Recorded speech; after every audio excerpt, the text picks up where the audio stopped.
What's upstairs in your office? It's on your table. I'm gonna go grab it really quick.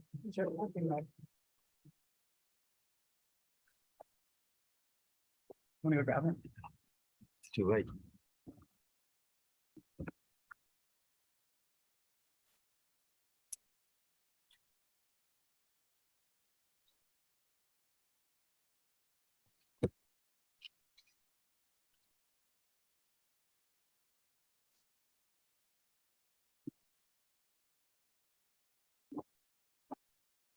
I'm going to order this hearing or roundtable. This is a public roundtable of the Committee of the Whole of the Council of the District of Columbia. I am Phil Mendelson, Chairman of the Council and Chair of the Committee of the Whole. Today is Tuesday, October 11th, 2022. The time is 1:07 in the afternoon. The subject of this hearing or roundtable is no shots, no school for school year 2022 to 2023. I'm going to read from the hearing notice. The purpose of this roundtable is to receive testimony from the Department of Health, the Deputy Mayor of Education, the State Superintendent of Education, the District of Columbia Public Schools, and the Public Charter School Board regarding the state of student immunizations in the district, including the COVID-19 vaccine. The DC code specifies that no student will be admitted to school unless the school has received certification of the student's immunization or approved exemption. And students will be subject to disenrollment, I think today we're calling it exclusion, if they do not meet this requirement. Enforcement is about to begin for the 2022-2023 school year. In fact, today is the first day of exclusion for elementary school students. While the policy of the district is that all children should be vaccinated, it is also the policy of the district that all children should be educated. Therefore, it is not a desired outcome for children to be disenrolled. Government witnesses are invited to update the council and the public on the progress of implementation of the law and plans to ensure all students in the district are primed for a successful school year. The Committee of the Whole is also interested whether to modify the COVID-19 vaccine mandate, since the pandemic has evolved and the COVID-19 variants seem to manifest similar to the annual influenza outbreaks. The record in this matter will be open for 2 weeks. That is, the record will close on Tuesday at October 25th, 2022 at 5 p.m. I want to emphasize that there are several aspects to this hearing. First, the standard pediatric vaccines. What's the compliance rate? Second, with regard to COVID, the COVID-19 vaccine mandate, which is a bit more complicated because it's tied to whether the vaccine is FDA approved. And much of the FDA approvals have been emergency authorization. We are interested in hearing what the compliance rate is with regard to COVID-19 vaccine, as well as whether the council should revisit the mandate that we adopted a year ago, when we were still in the thick of the pandemic. And in fact, last fall, if I remember correctly, the Omicron variant was causing higher incidence of COVID infections than we had seen before. And it wasn't clear a year ago whether that would lead to more hospitalizations and deaths. We're also interested in what the district is doing to increase compliance and what are our options with regard to those students who are not meeting the vaccine mandate. So we'll be looking at all of that at this hearing. We have 8 individuals who asked to testify. I understand a couple may not be here today. I will call them, they'll be let in. Then we will hear from government witnesses. And the government witnesses are from DCPS, the Department of Health, the Public Charter School Board, the Office of the State Superintendent of Education, and the Deputy Mayor for Education. The non-government witnesses are Rachel Johnston, who is Director of Special Projects at the DC Charter School Alliance. I have Pat Brantley, CEO of Friendship Public Charter School, who I'm told may not be here today, Charmaine Carter, Director of Parent and Community Engagement at Friendship Public Charter School, who I'm told also may not be here today. Aliyah Hodge, who is Director of Recovery Strategy and Special Projects at KIP DC. Raymond Whedon, who is with Thurgood Marshall Academy Public Charter School. Will Henderson, who's with Paul Public Charter School. Mary Brinkley, who's Chief of Staff at DC Prep Public Charter School. And Alexander Hayden, who's simply listed as a witness. So if all those folks will be let in. The hearing notice indicated the testimony would be limited to 4 minutes.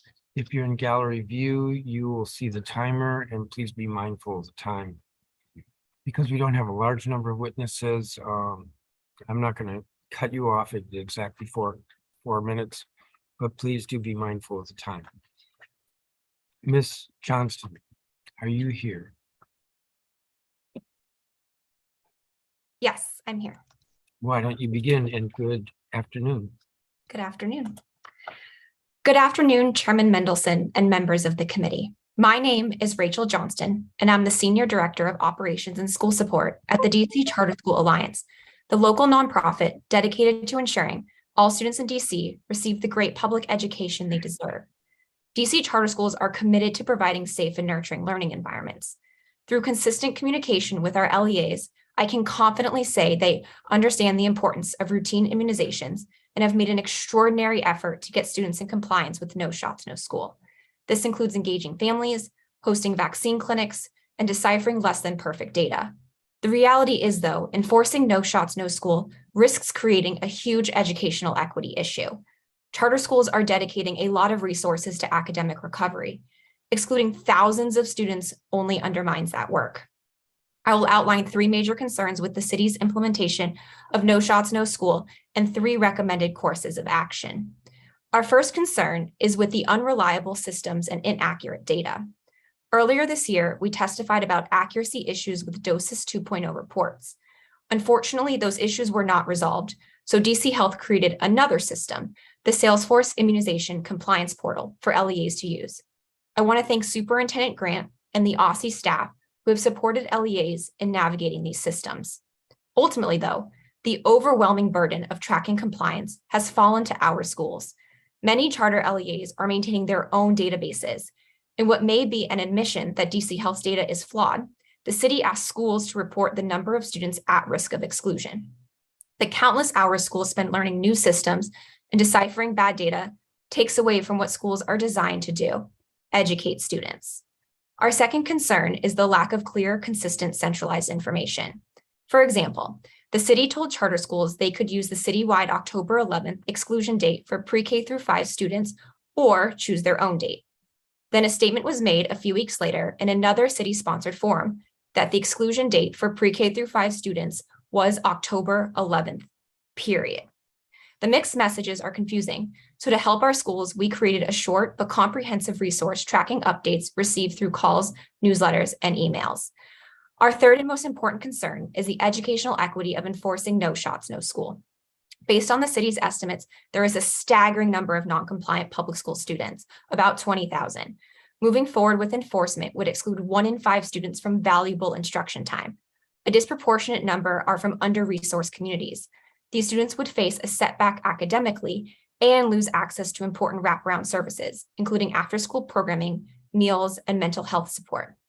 To address these concerns, we recommend 3 courses of action. First, the city should revisit the exclusion requirement.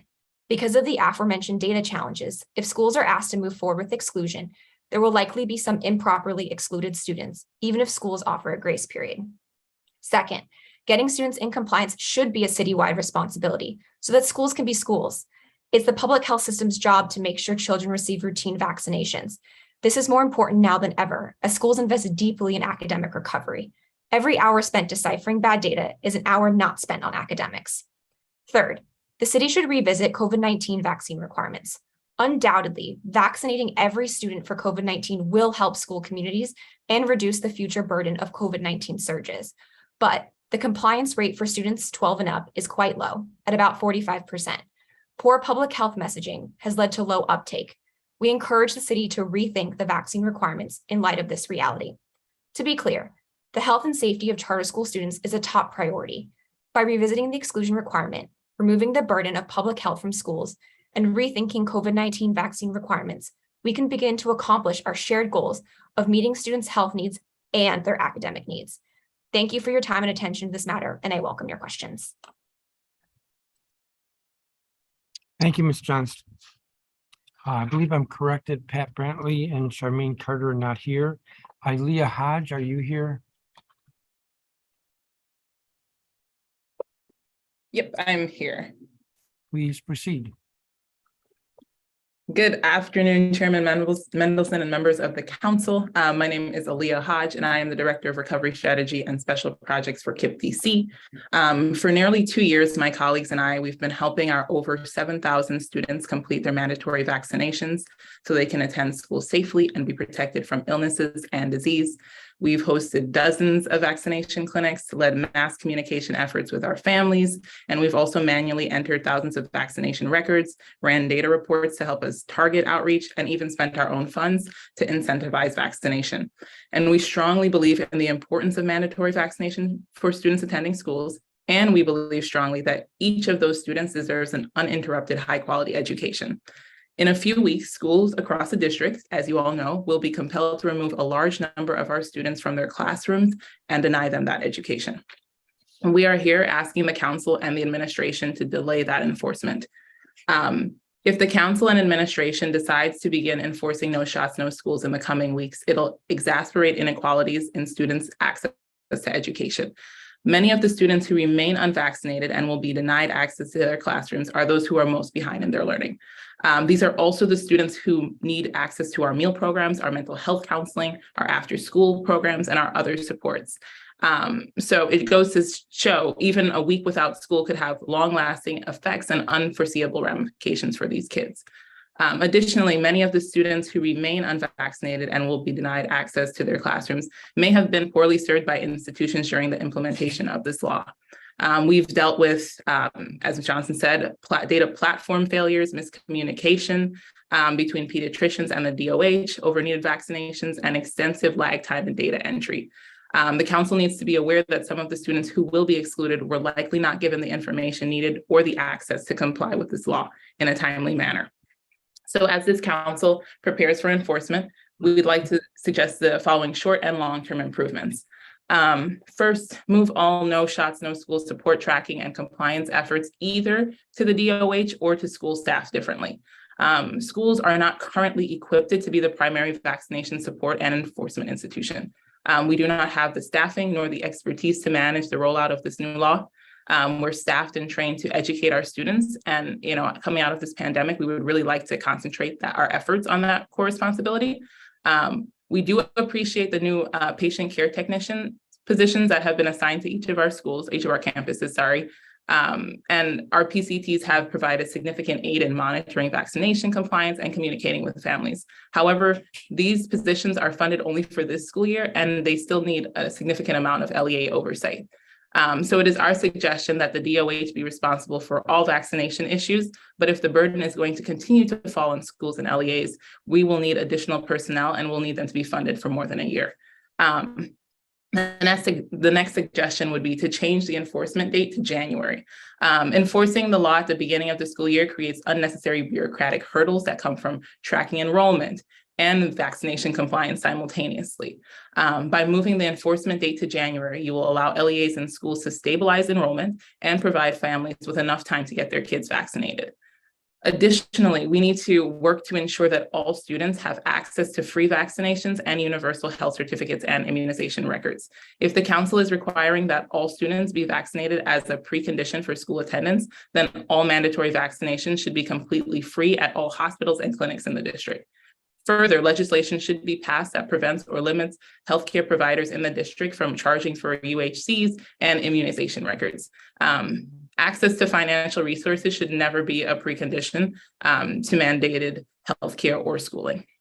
Additionally, we would like the council to amend the law to require only vaccinations that are directly tied to diseases spread at schools. For example, the HPV vaccine should not be required as part of this law, since the likelihood of it being spread at school is incredibly low. And if it is required, students should be required to opt out once rather than every single year. All this to say that KIPP-DC has shown over the past 2 years that we take student vaccinations and the implementation of this law very seriously. We vaccinated over 1,200 students, staff, and family members against COVID, and recently held a childhood immunization clinic at our Smilo campus in collaboration with Children's National that administered 278 vaccinations in just 1 day. It was the largest in the city at the time. Regardless of any action you take today, we will continue to do everything possible to keep our students safe, healthy, and in school learning. However, we need more time to get this right as a city. We owe our students every support possible before we remove them from their classrooms. Thank you again, Chairman Mendelson and members of the council for holding today's hearing and your continued flexibility. I'm available to answer any questions that you may have. Thank you. Thank you, Ms. Hodge. Raymond Whedon. Hello. Good afternoon, Chairman Mendelson and members of the committee. My name is Raymond Whedon. I'm the Executive Director at Thurgood Marshall Academy here in Anacostia. I want to thank you for speaking with me about the immunization exclusion mandate. As a school leader, I understand the importance of and support the immunization requirements, but our top priority should be and continue to be educating students and helping them academically. At the same time, I understand the city's push to increase immunizations in the name of public health. My concern is that the time my team is spending managing the dual role of a school and public health center is taking its toll. When it all comes down to it, the burden of supporting students and their families is on the school. And responsibility of helping students who are not compliant will in fact also be on the school. I do want to thank the council, the efforts of this council, the executive office, and OSCE for listening to our concerns throughout the last few years. I can name that there are adjustments that have been made to lessen the pool we have. This includes, but is not limited to, providing schools with a Salesforce database, allowing school officials to use doses, knowing that all schools do not have a full-time nurse all week long, advertising and providing immunization sites in every ward, supporting schools by adding staff in the form of the PTC and to support with immunizations and COVID illness support. That said, my concern is that when it comes to equity, the same schools with higher absenteeism, higher at-risk population, and lower proficiency scores will have lower immunization rates. This morning, we had 95 students who are due with routine immunizations out of a school of 320. We have another 48 who are due soon. Later this week, just to put in context of what we're juggling with, we're closing school so that our team can attend the funeral of a recent alum who passed due to another situation. Those of you who have worked at TMA or worked with me know that we have pushed the importance of immunization and not limited to hosting vaccination clinics, incentivizing folks, including parents, to complete immunizations, calling on families and scheduling appointments with families on the phone, and hiring a communication team to solely focus on this issue. These efforts have helped, but we are still, like we said, 95 out and 48 to be due soon. While protecting the health and safety of our students is top priority, we do not believe that excluding the vulnerable students who have already experienced tremendous learning loss. We are concerned that based on what the city, where we are now, we'll be excluding large number of students who fall disordering in Black and Brown communities based on unreliable data. We know that Black and Brown students are disproportionately affected academically by the pandemic, and by moving them forward exclusion, it will widen the gap. Finally, I want to voice a similar concern about the January exclusion date for COVID-19 vaccination. As of today, my data is not clean. The records from DOH have not been populated into the database, and since folks have received shots from various places across the city and country, I worry that data would not be available. This morning, the same database that reported 95 students were out of compliance for routine immunization reports that 99.5% of my students have completed the required COVID-19 vaccinations. My entire school population is eligible for that vaccination. While I would love to think that this is true, I know it's not. I cannot stress enough the importance of reversing the trend of school being the place that is harboring the load for this immunization and health issues. We emphasize that the data reporting should not fall on LEAs, and Rachel already talked about that, and we'll continue to emphasize this. This morning, just thinking about the things that we're doing, we had our return to school kind of COVID testing, rapid testing. And that took the bulk of our time over the long weekend to just make sure students took the test, upload the test, and got into the building, where some students did not start classes till about 9:30.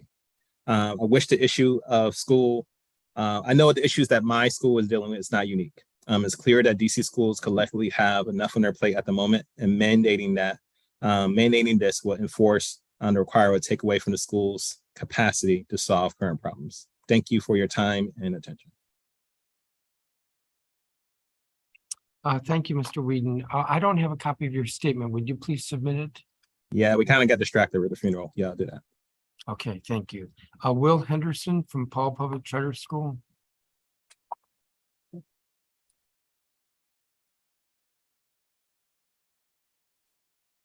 Is Mr. Henderson here? No. I don't see him. Barry Brinkley, DC Prep. Yes, good afternoon, Chairman Mendelson and other members of the council. My name is Barry Brinkley and I'm the Chief of Staff at DC Prep. I'm testifying to share how DC Prep has responded to the No Shots, No School mandate for the 2022-2023 school year. First, I want to say that DC Prep is in full support of a district policy that requires all children who attend a DC school to be up to date on childhood immunizations. At the same time, we want to ensure the correct supports are in place to ensure smooth implementation and enforcement at the school level. This year, we have built on our previous practices to ensure readiness to comply with the mandate and improve the health and safety of our school communities.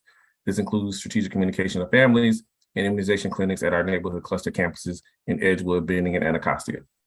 In addition, we use social media to send weekly messages to families, and we update our website regularly to share resources, including location and schedules of local vaccination sites across the district. We've created a detailed tracker that allows all of our communication to families about immunizations, and this is used by our patient care technicians, our school-based nurses, and our campus operation teams. We utilize spaces like back to school night and family teaching conferences to interact directly with families, getting them signed up for immunization clinics and ensuring they are aware of their child's immunization status. Even with all of our outreach and strategic communication, we continue to have concerns about the enforcement of this policy. We've struggled to get accurate data from the Department of Health through the first month of school. Staff members who previously had access to doses were locked out of the doses 2.0 system at the end of last school year. Staff had to be retrained on doses 2.0. Upon learning this, they signed up for the training and initially received a message that they were on a wait list and would be informed when they could receive the training. As we waited for doses 2.0 access, we relied on our nurse managers to provide us with student immunization data as we continued our communication to families.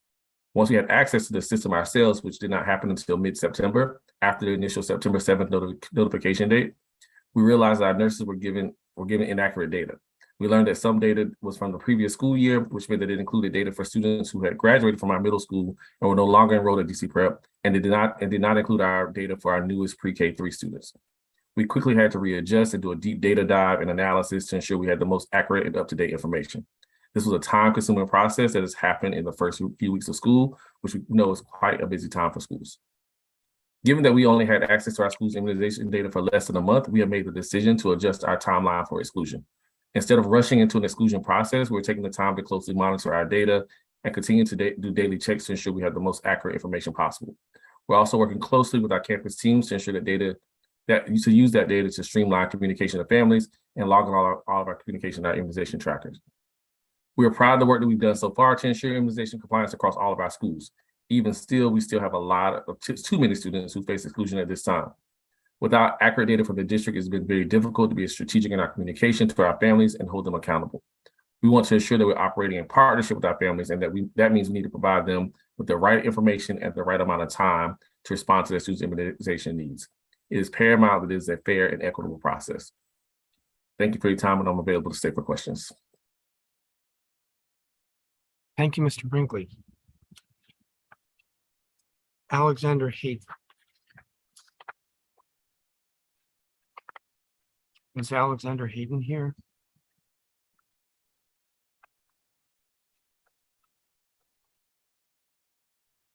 Double check. Mr.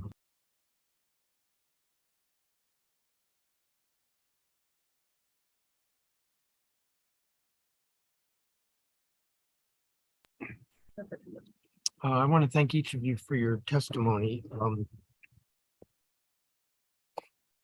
Let me ask a few questions here.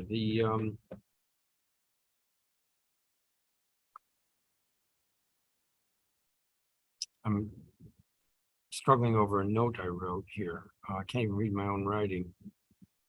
I wanted to ask Mr. Whedon, do you have a sense of the 95 students who are not compliant, why they're not compliant? Over 50% are HPV, to going back to the annual opting out, which in high school, not to get too graphic, that after a certain point is kind of a point. And then the rest of them are just of various other ones. But most of our students have HPV alone, and then a good number have like HPV and the I'm going to get all the names mixed up, but a good number of other ones. Yeah.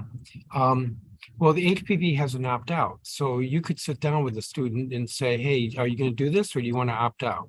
We can sit down with the family because our children will still need to get permission by their families to do that. And the opt out to what we said is annually. So if they've already opted out, our hope is that they will get it on the record so we don't have to do this every single year.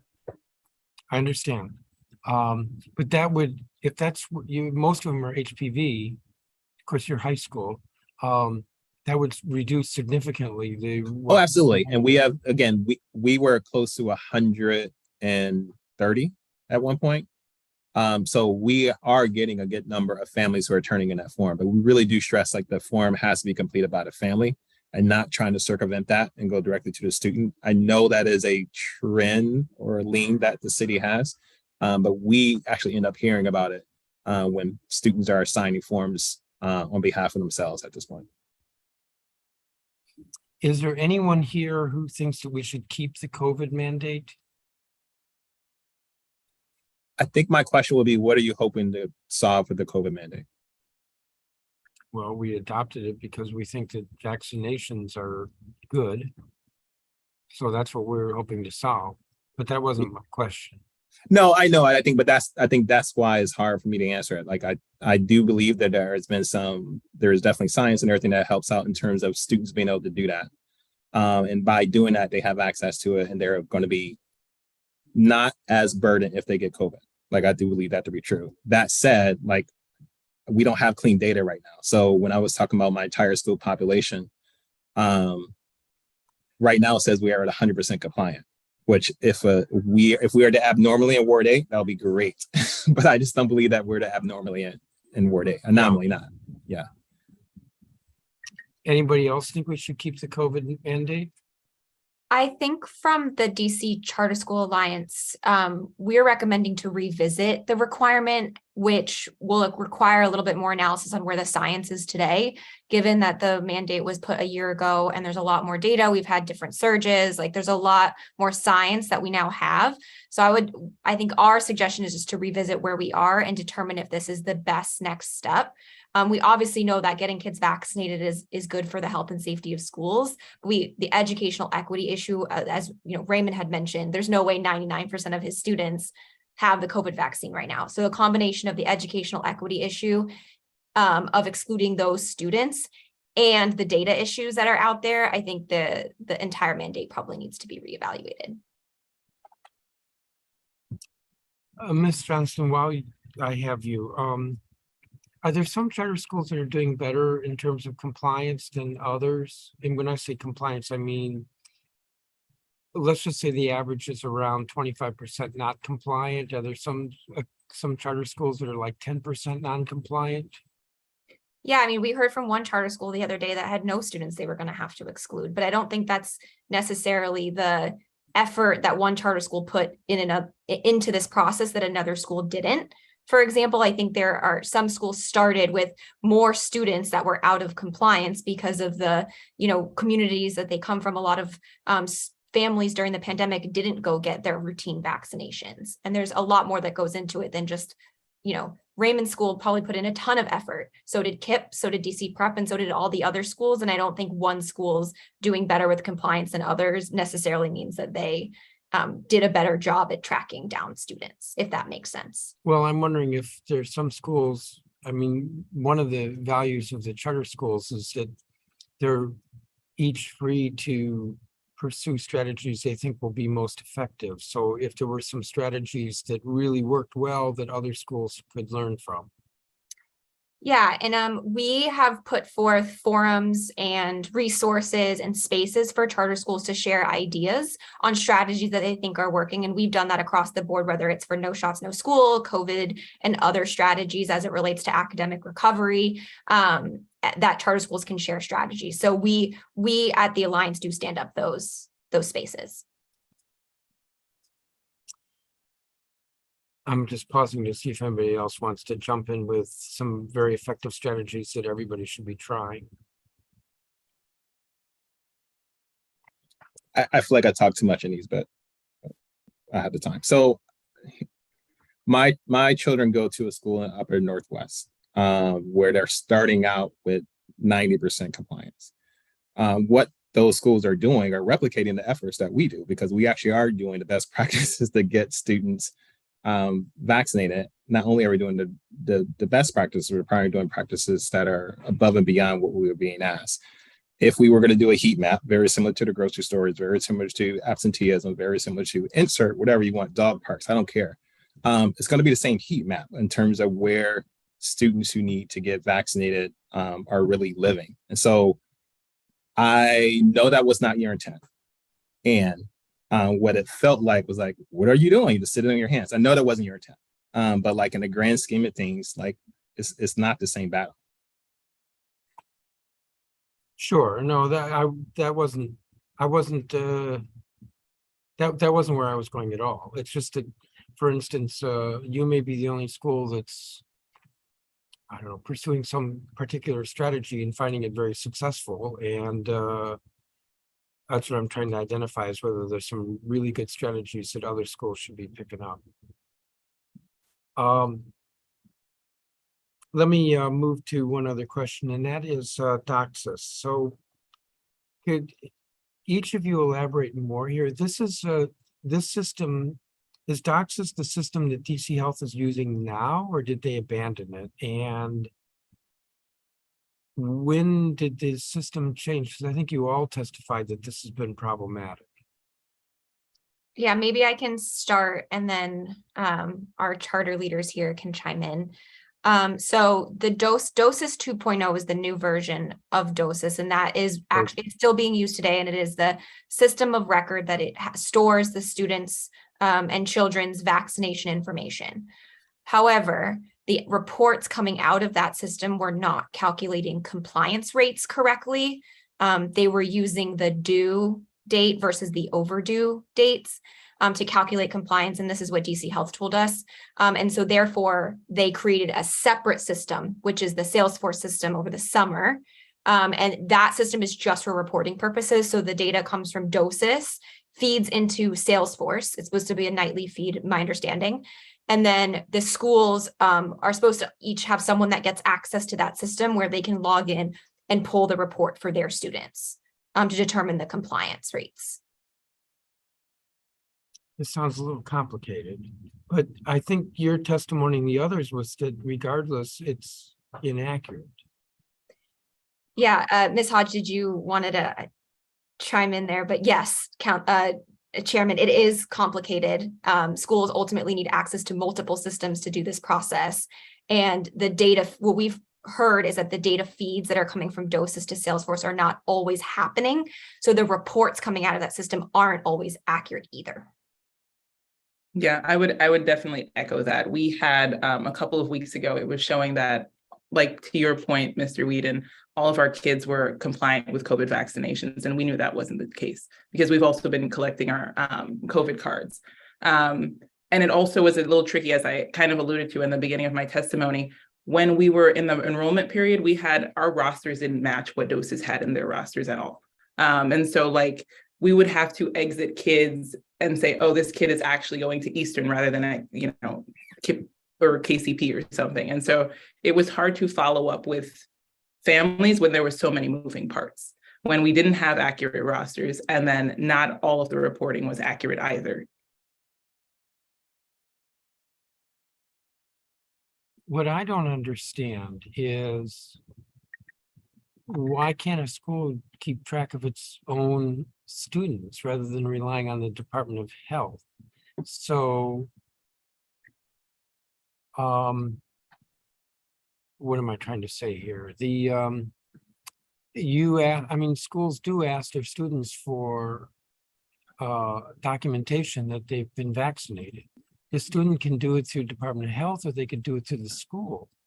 Yeah, so there's two ways that this happens. So one, thankfully, and I do mean it's similar, you all approved the electronic form in which from the doctor's office goes directly to the Department of Health, then that uploads into doses. The other way is that it needs to be manually uploaded. That manually uploaded historically have been by the nurse, right? Because that is the professional who should be doing that.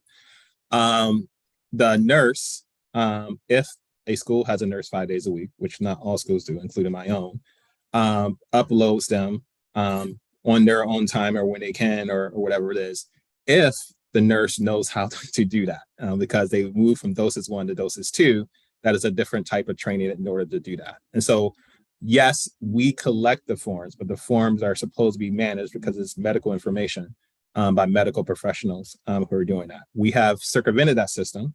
And we now have other folks in our staff who have learned doses, who have learned Salesforce, honestly, because we don't trust the current system. But I think where I'm going is that, so you have 300 kids at Thurgood Marshall. 100 kids are, your doses tells you 100 kids are not compliant. Yep. So I realize it's a lot of work, but you reach out to the 100 kids and you talk to Johnny, and Johnny says, no, I got vaccinated. And he gives you the documentation. Even though doses has got it wrong, you can cross them off your list as not. Absolutely. And that's exactly, I think Barry was talking about that. That's exactly what we have to do. We have to go essentially, oh, you don't have it? Can you prove that you have it? Yes, you can prove you have it. Great. See you tomorrow.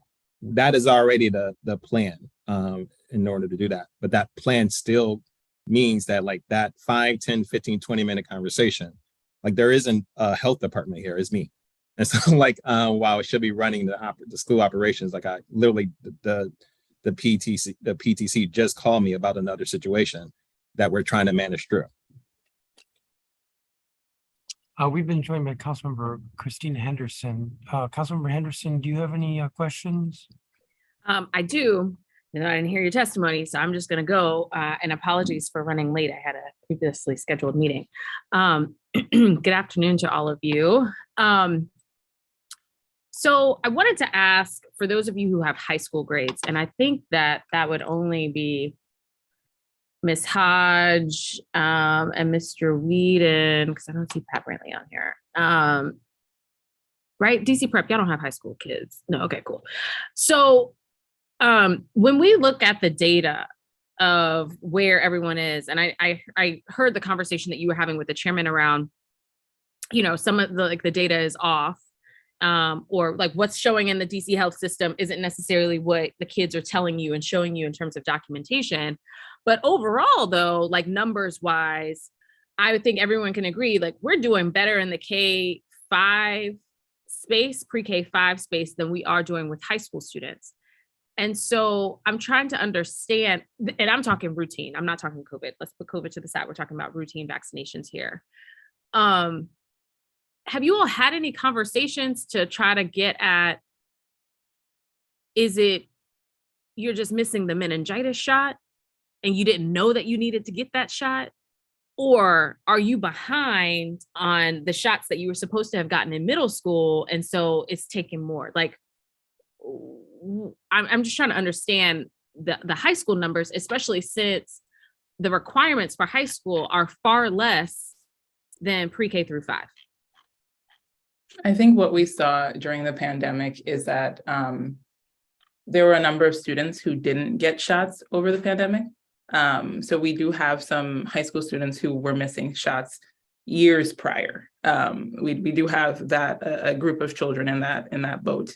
I also think that with COVID brought a lot more people questioning the purpose of vaccinations, which is a vaccination culture issue that we need to provide families with a little more education to help debunk some of these myths. Because now we have families even pushing back against what is it?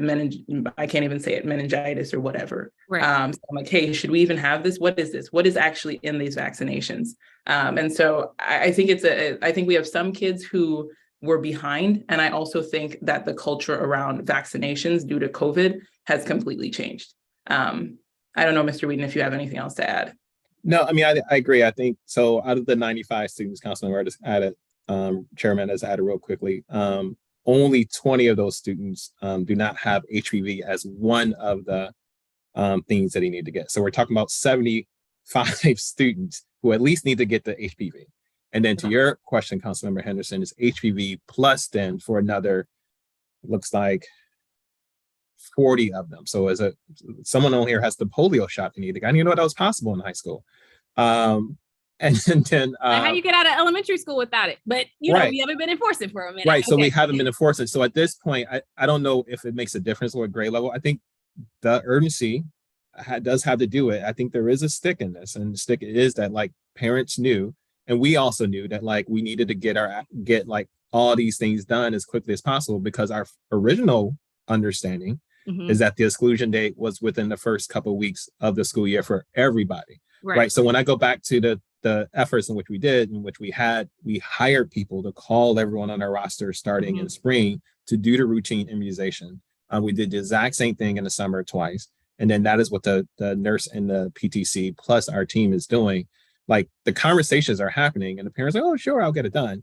But the stick is, fortunately or unfortunately, is that when the child is excluded from school. I don't believe in that stick, but that is essentially what's happening. Right. I mean, and that's something I don't know, we've been talking about. I've had so many conversations on the health side with like the health, DC Health, but the unfortunate thing about the COVID vaccine, similar to like the flu vaccine, right? It doesn't prevent it, but there are vaccines that do prevent you from contracting whatever it is, right? And so I think a lot of this is kind of getting muddled, but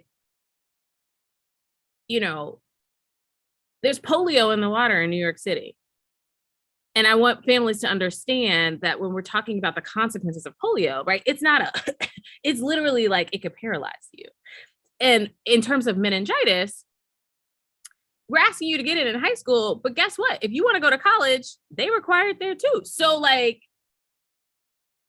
are folks asking for exemptions, or are they just saying, I don't know what's in it, so I'm not going to get it? I just like, do we need an old school public health PSA specifically around each vaccine? Or are we trying to do too much by trying to talk about them all at the same time? That's for anyone. I feel like I'm pretty informed as a full health expert. And I truly don't know what my two teenagers are getting in terms of vaccination and what the outcome is. And so, yes, if health officials, not schools, want to spend the time and energy to be clear and specific about why and how in a way that is digestible to both children and families, I'm all in. If it is the actual health experts and not the full experts. Right. I mean, I think one of the most informative social media accounts, interestingly enough, throughout these last 2 years, I feel like it's sort of connecting the dots for people, has been John Hopkins School of Public Health. I feel like they've done a really good job of trying to, like, in a sort of casual way, but just, you know, explaining the risk of certain things and like what you should do to kind of work on that front. And I feel like, especially when we're talking about middle and high school students, our messaging can't necessarily be to the parent. It also has to be to the young person for them to understand, or for us to understand that they have some agency here. And maybe that agency is hey, mom, they keep saying I'm not up to date. Are we gonna make the appointment? Or, hey, mom, there's a clinic that's going on at my school. Can you just fill out the permission slip so I can get these shots? Because I think it's important, or something to that effect. No, I completely agree. And in the strategies that which we use, I didn't mention, right? We honestly sent the emails to families, students, called the families, are telling the students eyeball to eyeball. And we are seeing an uptick of like parents and students bringing those forms back. Like, so I think that strategy of informing to the best you can to the person who has to get the shot is important, because on the flip side, a lot of our teenage parents will say, well, they don't want to get the shot, so I'm not going to force them, which is a whole nother battle. It's like, great, to fill out the exemption form, which then, they may or may not do. Yeah. Okay. And again, this is me talking about the routine pediatric immunizations, because frankly, when there are people who come to me about the COVID vaccine, I'm like, we could take out the COVID requirement and there's still gonna be a bunch of kids who would be excluded based on the policy because as you polio, Tdap, the whole nine. Mr. Brinkley, you're dealing with a different age group there. When you were talking to the families about the routine stuff, like what's the response we're getting? I think Ms. Hodge hit it on the head. I think it's the way that COVID has been politicized, the COVID vaccines have been politicized, is now funneled over to routine immunizations. And so people are using the same argument for the routine childhood immunizations as they are with the COVID vaccinations. So it's been hard to sort of like figure out how do you educate, families on just like, what these are and like what does it mean? Like it's also just trying to find a time to do that as a school staff. So when Mr. Wheaton talks about, how can we get like DC Health to kind of help us with these conversations, because we're like just starting the school year. We're literally a month into school and like we are still trying to get our wheels going. And like this has consumed so much of our time. So, the immunization clinics that we provide, those kind of things have been helpful. I've asked children to have conversations with families as they come in around that, to talk to some family members who may be skeptical about those immunizations while they're there on site and have the expertise to do that. But we don't have anyone there every day to do that necessarily. Our nurses are, because they are helping with forms and calling families and having these conversations with them individually. Like that's the most we can do in this moment because we don't have the capacity. Yeah. I mean, I want for folks to know, like, at least for the routine, well, for like, it's not arbitrary. I think for some folks, because like, let's check the chicken pox, for example. How many of y'all have had chicken pox? Okay. Now there's a vaccine for that prevents it. It is also highly contagious. So it takes one little kid in an elementary school getting chicken pox. And if all the kids aren't vaccinated, it will literally run through the third grade. Everybody gonna be out. Although now calamine lotion, there's a spray for that, which I think is weak, but whatever, right? Like I remember you had to put it on a cotton ball and dip. Now you just spray like it's sunscreen. Nonetheless, I want to say I'm running out of time here. So I want to say I appreciate the work that you all have been doing on the school level, because I know that we've been asking you all to do a lot in terms of, as you say, sort of having to become public health experts. But all of this is about being able to keep our school communities safe and keep our school communities open. And I hope that people know that that's like at the crux of this is literally how do we keep, in some of these cases, very potentially deadly viruses or paralyzing viruses from our young people. But I appreciate you all being here for this hearing. And so I'll just ask this one last question. If I'm going to take this liberty, even because the chairman's not really looking, that's okay. To what extent do you feel like the data that we have is accurate? You're saying no, it's not. Are you doing better or worse than what our documents say? Mr. Whedon, better or worse? I would guess that we're doing better. Okay. Yeah. All right, Ms. Hodge. I would say we're doing better. COVID does slightly concern me, like the COVID vaccination, especially for our older kids. Okay. It's weird. There are some schools where they have more compliance on COVID than they do on routine. I don't know how that happened. Like, but it's there. Mr. Brinkley, better or worse? Better. I think it's just a matter of just the system syncing up, and so that we can get an accurate sense of like where we are. But I think there's we get a lot of like, I turned the forms in, I did this, my doctor turned the forms in, and like it's not showing up in the systems yet. And so it's just hard to be able to manage that, because if a family's telling you this one thing and adamant about it, and the system's not saying the same, like where's the disconnect? Okay. All right. Thank you. Thank you, Mr. Chairman. Thank you, Councilmember. Thank you, each of you. You all are excused. I'm going to call the government witnesses. I believe when you get stepped back into, I call it the waiting room, you can still watch the hearing. Thank you all very much for your testimony. I think one of you owes me a statement. And I wasn't going to call anybody by name, and appreciate if you would get that to us. Thank you again. So we're going to turn now to the government witnesses. We've got Dr. Brenda Elliott, who's Chief School Improvement and Supports at DC Public School System. Dr. Thomas Farley, who's Senior Deputy Director of Community Health Administration at the DC Department of Health. Dr. Michelle Walker Davis, who's Executive Director of the DC Public Charter School Board. Dr. Heidi Schumacher, who is Assistant Superintendent for Health and Wellness in the Office of the State Superintendent of Education. And Paul Kine, who is Deputy Mayor for Education.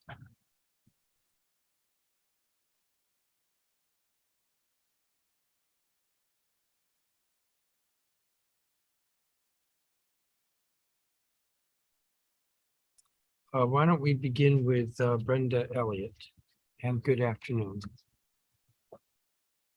You are on mute. Thank you. Good afternoon, Chairman Mendelson, members of the council, staff, and members of the public. I am Dr. Brent Elliott, Chief for the Office of School Improvement and Supports for DC Public Schools, and I'm honored to provide testimony on the critical topic of required immunizations for school year 2022-23. At DCPS, we want our students to be healthy and in school every day, safely learning. Ensuring that every child is up to date on their childhood immunizations is critical to keeping our school communities healthy. We're working diligently to reach our families and connect them to resources and vaccinations, as we don't want any child to miss school due to immunization noncompliance. Our school nurses, who serve as our primary immunization point of contacts at our schools, are an essential component to our immunization compliance response. School nurses, in collaboration with the school-based health teams, have been working to update health records as immunization documents are submitted to answer specific questions that families have about immunizations and to ensure that school health teams have accurate data on students who remain non-compliant with required childhood immunizations. If there's an outstanding record, school-based health teams and health staff are reaching out to families via phone calls, letters, and emails. And this effort has required our school leaders, registrars, and other school staff to really lean in hard during this very busy opening of schools, and we thank them for their diligent efforts. On September 7th, DCPS provided 5,800 notices to families of non-compliant students with an official notice listing the vaccinations their child was missing, and a notice that they would have 20 school days until October 11 to reach compliance or could face possible school removal. Since that time, we've been focused on supporting families with students who are still non-compliant on their childhood immunizations. Between September 28th and September 30th, schools made targeted outreach to approximately 4,000 remaining non-compliant families to inform families that immunization compliance would begin on October 11. This notice also provided families with information related to DC Health's expanded vaccination sites and those with extended hours of operation. On October 5th, final determination notices were sent home with our remaining approximately 3,300 immunization non-compliant students. This represented approximately 11% of our enrolled pre-K through 5th grade students. These notices reiterated to families that non-compliance enforcement would begin on October the 11th. At this point in our enforcement timeline, we know that it is essential that we make one-on-one contact with the remaining families of non-compliant students. Between September 26th and October 5th, our contracted health staff made over 4,000 calls to families to support immunization compliance efforts. On October 7th And 6, 2 non-school days for our students. Our school leaders, school health teams, and approximately 300 contracted health staff reached out to parents in person if they came to the parent-teacher conference day, and by phone with a focus on connecting families to resources closest to their home. Additionally, our pre-K parent liaisons are providing focused outreach to pre-K families at Title I schools. Our goal is to ensure that by the time we reach October 11th, every family with an immunization non-compliant student received an individual touch point and was aware of the many resources across the city that are being provided to ensure every student can become immunization compliant. Tuesday, October 11th begins the first phase of immunization enforcement for students in grades pre-K to 5. Our strategy for first one of immunization enforcement is for school staff, that's our principals, our PCTs, and registrars to have conversations with non-compliant families to 1, ensure that our records are accurate, and 2, offer support in scheduling appointments if that is the barrier. This work is very complex, and we're committed to providing robust support for families. We must ensure that any family that's experiencing homelessness or housing transition, including new migrant families, as well as recently relocated military families, are not unnecessarily excluded. We also want to make sure that our families for whom English is not their home language have access to immunization compliant expectations and resources. DCPS is committed to ensuring that our most vulnerable families are provided with the support to reach compliance on an appropriate individualized timeline. Therefore, the only exclusions that we are envisioning on Tuesday are cases for which non-compliant families refuse to seek exemptions or to schedule an appointment to move toward compliance. Per OSCE guidance, any family that indicates that they've already submitted updated immunization records or is willing to immediately schedule an appointment will be given a 2-week grace period to come in compliance. The new compliance date for this subset of families will be October 24th. For families of students that remain non-compliant on October 11th and refuse to take action to reach compliant, these students' absences will be coded as unexcused absence immunization and will continue supporting families in reaching compliance. Once students come into compliance, the attendance code will be changed to excused absence immunization. DCPS is deeply invested in the important work of keeping our students and staff healthy and safe. Enforcing immunization compliance is a key strategy to do this.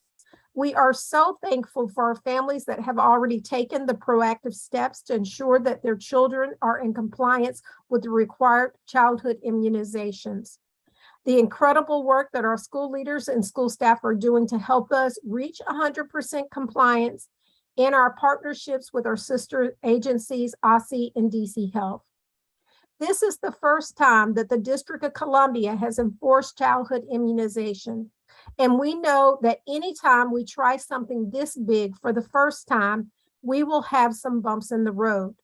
We are extending grace to our families in the process, and we appreciate the grace that is also extended to our school and district staff. Thank you for the opportunity to testify. I'm happy to answer any questions that you may have. Thank you, Ms. Elliott. Dr. Thomas Farley.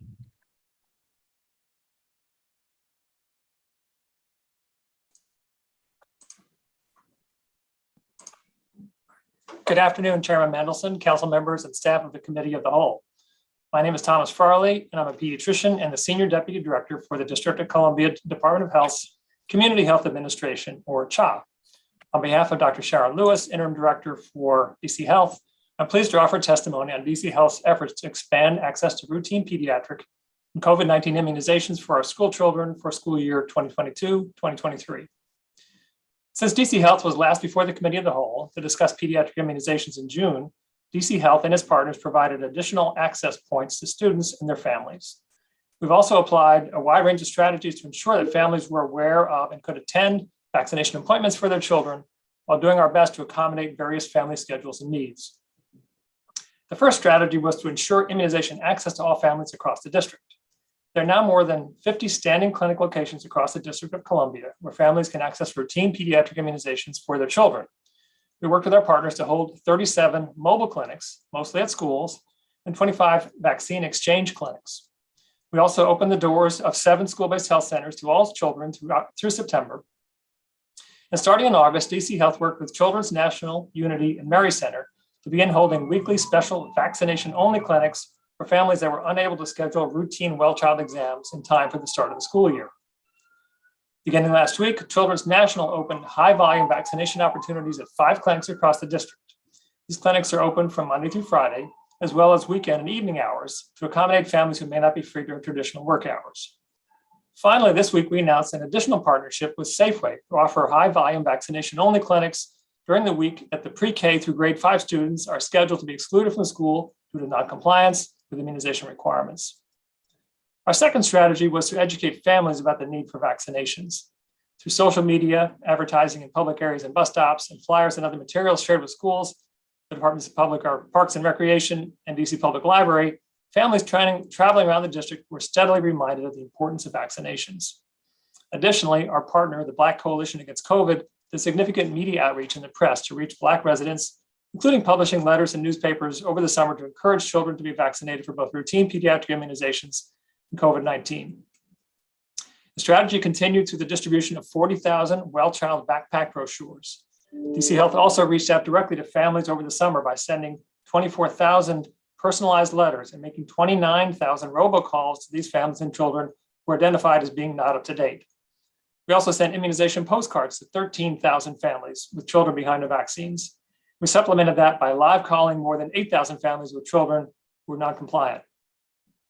Surveys conducted by the Centers for Disease Control and Prevention show that school children in the district are at or slightly below the national average in receipt of their vaccinations. These surveys show that 93% of DC children received their first measles, mumps, and rubella, MMR vaccine, and 71% received their entire primary series by their second birthday. They also show that teenagers in the district were about 4 percentage points below the national average for the receipt of MMR vaccines, that's 88% versus 92%, but at the national average for receipt of meningococcal vaccine. As of September 27th, our immunization registry shows that 26% of students in the District of Columbia Public Schools and charter schools are not compliant with routine pediatric immunizations.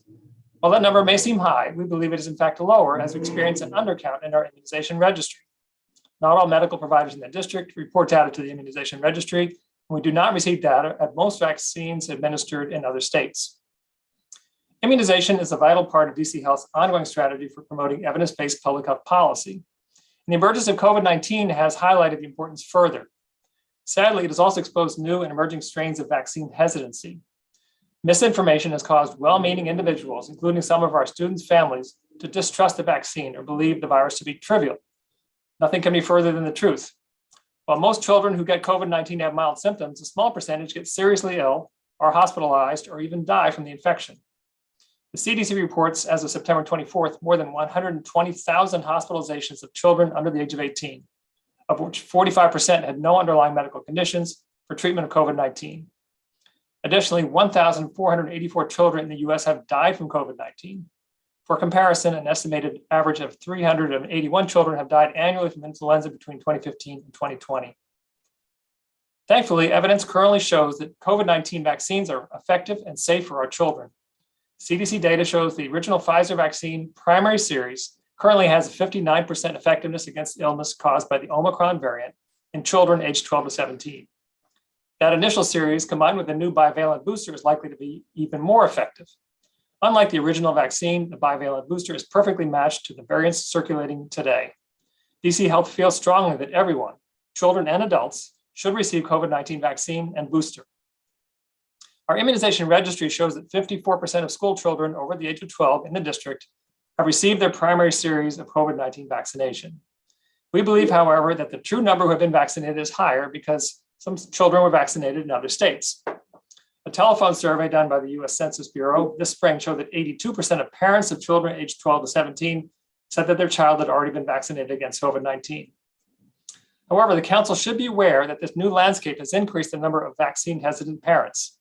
The same US Census Bureau National Telephone Survey, less than 1% of white non-Hispanic parents said they would probably or definitely not get their child vaccinated. However, 8% of Hispanic parents and 11% of Black non-Hispanic parents felt the same. While DC Health has worked closely with advisory neighborhood commissions, Black Coalition Against COVID, and community and faith-based organizations to reach Black families, these significant racial disparities in vaccine hesitancy remain. I want to thank the council for continuing to raise awareness of the importance of immunizations, not just for school attendance, but also for the sake of public health. I'm available to answer any questions you have. Thank you, Dr. Farley. Dr. Walker Davis. Good afternoon, Chairman Mendelson, Good afternoon. and members of the Committee of the Whole. Thank you for the opportunity to testify at today's hearing on No Shots, No Schools. I am Dr. Michelle Walker Davis, Executive Director of the DC Public Charter School Board. DCPCSB continues to support requiring all childhood vaccines to create safe and healthy learning environments. Between COVID and recent outbreaks of polio in the US, we realize the need for an immunized student population is more urgent than ever. First, I want to thank the Mayor, DC Health, Children's National, DME, OSSI, and all schools for their work to make vaccines accessible this summer and fall. Public charter schools held dozens of vaccine clinics staffed by DC Health and Children's National's medical professionals. These clinics have allowed families to access vaccines after work and on the weekends at convenient locations such as parks and schools, and staff were flexible for walk-ins in addition to serving those with appointments. I personally attended a clinic and spoke with health professionals and families, as did other members of my staff. Dozens of families attended, and they appreciated the convenience of having clinics at schools and the festive atmosphere established. We also appreciate the citywide effort that continues as DC Health and Children's hold clinics through November in order to meet families where they are. We continue to support schools in their work to get students vaccinated. Since the beginning of the pandemic, our 2 health consultants have supported schools with navigating reopening safely, managing outbreaks, and setting up vaccine clinics. They are continuing that work with schools to hold workshops on enforcing No Shots, No School, addressing potential COVID waves, and mitigating other illnesses such as the flu. We have shared information about vaccine clinics consistently on all our communication platforms, and our community relations team coordinates with nonprofits and neighborhood groups to organize and spread the word as well. We also partnered with DC Health and Children's this summer to convene school registrars to discuss the new Doses 2 system and ensure they knew how to navigate the platform. Just as families need access to vaccines, school staff need the skills and tools to monitor compliance and share available resources. Despite all these efforts, public charter schools still have far too many non-compliant students. We see the lowest compliance rates among PK students and 7th through 12th graders. It is unclear how many students are not up to date on immunizations or have paperwork issues. Many of the other challenges which existed this summer are still present. The 3 vaccine data systems, Doses 2.0, Salesforce, and school health management systems often report different information. The different numbers require schools to assign additional staff to comb through all the systems to monitor compliance for an accurate picture. There are staff members who want to focus on educating students, but instead are overwhelmed by vaccine compliance and a desire to make sure every student remains in school. No one wants to exclude any students from school, especially if that exclusion is based on a data era. In the coming weeks and months, schools will focus on middle and high school students to ensure few students remain non-compliant when their exclusion date arrives. We also need to remain vigilant on vaccinating students against COVID-19 before we enforce that policy this summer. Regarding COVID, the city is in a much better place than it has been in quite some time. To keep that up, we must continue to hold vaccine clinics which provide all immunizations, address vaccine hesitancy, and provide initial doses and boosters of the COVID vaccine. After all the progress we've made, the last thing any of us wants is a big fall or winter wave, causing many students and staff to miss a week or more of school. DCP-CSB appreciates the collective efforts of the DME, OSSI, and DC Health to respond to ongoing systems and process challenges in getting all students vaccinated and in compliance with no shots, no schools. And we acknowledge the hard work of each of our charter LEAs toward this goal.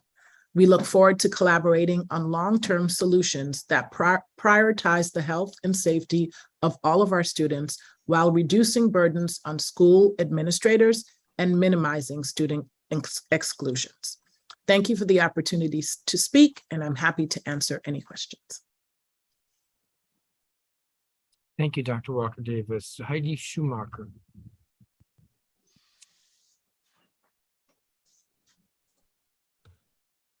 Good afternoon, Chairman Mendelson, council members, and the listening public. My name is Dr. Heidi Schumacher, and I am the Assistant Superintendent for Health and Wellness at the Office of the State Superintendent of Education.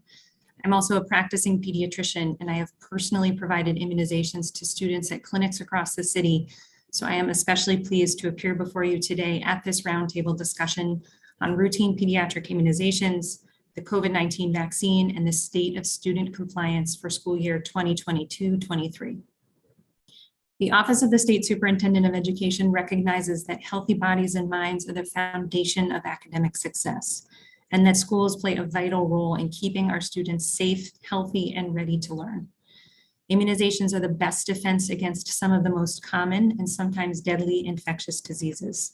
Many infectious diseases, such as measles, are highly contagious and dangerous for children and adults. To prevent the spread of these infectious diseases, it is vital that students are fully immunized as part of school enrollment and attendance. And I welcome this opportunity to explain the steps that OSSI is taking to support our schools and to promote public health in the District of Columbia. OSSI has invested a significant amount of time and effort to support our schools with understanding and enforcing school immunization requirements in school year 22-23.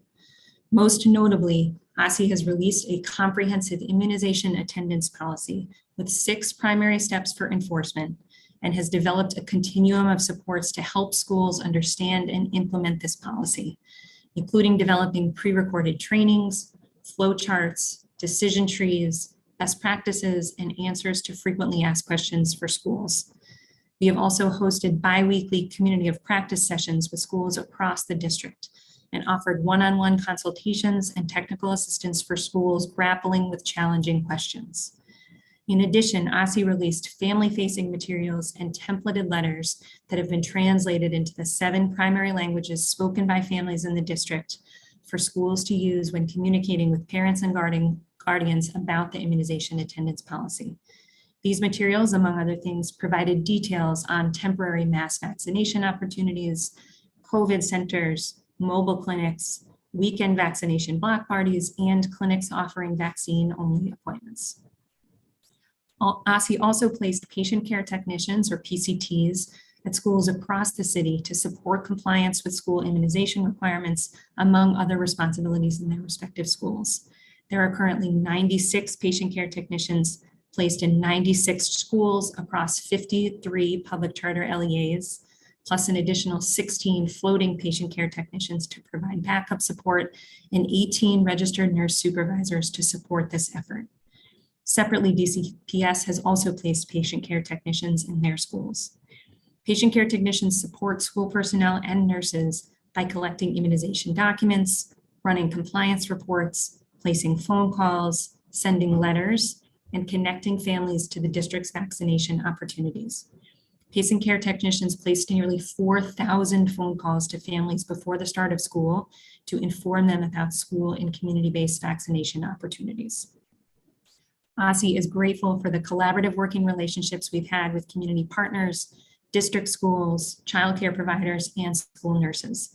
Their ideas and feedback were vital as we developed our supports, and they continue to provide important on-the-ground feedback on our collective efforts to increase well child visits and vaccinations.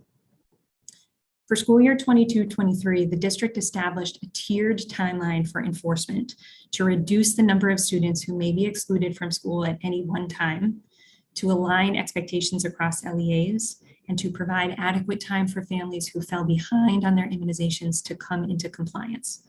This timeline established that district schools should provide notice to families with students missing routine pediatric immunizations in grade pre-K 3 through grade 5 on September 7th and grades 6 through 12 on October 3rd. Per the law, students have 20 school days to come into compliance after receiving notice of immunization noncompliance. So the first day of exclusion for students in grades 5 and below is today, October 11th, and it will be November 4th for students in grade 6 and above. To track immunization-related exclusions, we created 2 immunization-specific attendance codes: unexcused absence immunization and excused absence immunization.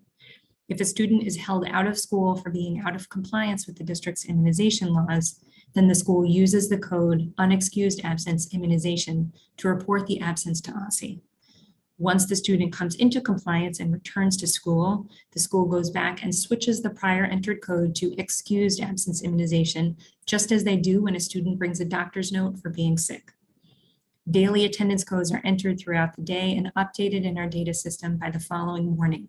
So we will soon be able to identify student exclusions by reviewing LEA attendance data and identifying which schools are using the excused and unexcused absence codes specified for immunizations. We will compare school exclusion attendance data with the immunization compliance rates that we receive from DC Health to determine which schools and LEAs may need additional support adhering to the immunization attendance policy. We are optimistic about our efforts because we've experienced a surge of parents and guardians utilizing the district's mass vaccination sites, and schools have seen an increase in immunization paperwork submitted before the first exclusion deadline.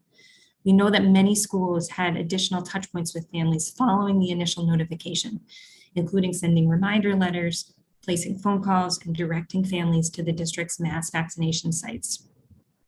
OSSI has also continued to promote the district's mass vaccination sites through our newsletters, social media, and in community-based webinars and engagements with schools and families.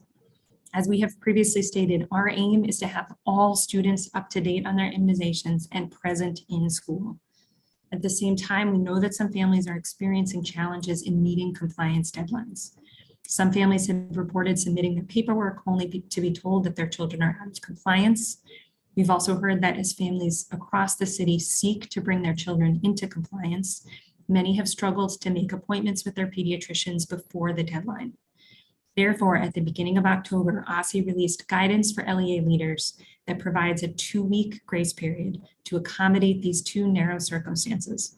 If a parent has proof that their child has an immunization appointment within 2 weeks of the date of exclusion, or if a family claims that documentation of compliance has already been submitted, then the student will have a 2-week grace period from the date of exclusion before the child is removed from school.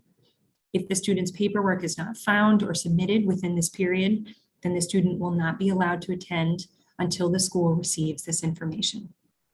We know that removing students from school is a difficult consequence, but we also know that it is vital students receive their immunizations to protect public health.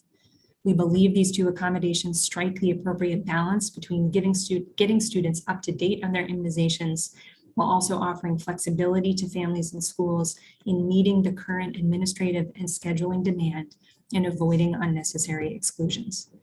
Ultimately, we are confident that enforcement will drive up compliance rates, as is the case in localities across the country, and that this will advance the health and safety of our students and our city. As it relates to the COVID-19 vaccination, we established a separate timeline for enforcement due to additional barriers for compliance, including lower rates of community acceptance and confusion about the U.S. Food and Drug Administration, or FDA, approval process. According to the citywide proposed timeline, notifications for noncompliance for the COVID vaccine will be sent on November 21st, 2022, which means that those students would be excluded from school after winter break on January 3rd, 2023. From an implementation standpoint, one provision of the coronavirus immunization of school students and Early Childhood Workers Regulation Amendment Act of 2021 is particularly difficult for schools to implement. The act states that schools, that students, shall have 70 days from the date the COVID-19 vaccine becomes available to the student, either by action of the U.S. Food and Drug Administration or the occurrence of the student's birthday, to submit certification of the COVID-19 immunization, unquote. This means that if the FDA were to fully approve the COVID-19 vaccination for individuals aged 5 and above tomorrow, schools would have to scramble to notify parents of the new requirement, support families with follow-up questions, connect families to immunization resources, and send out notifications of noncompliance by December 20th, 2022. In addition, schools are not set up to constantly check birthdays against regulations and health records to then send out and track rolling compliance notifications and exclusions throughout the year.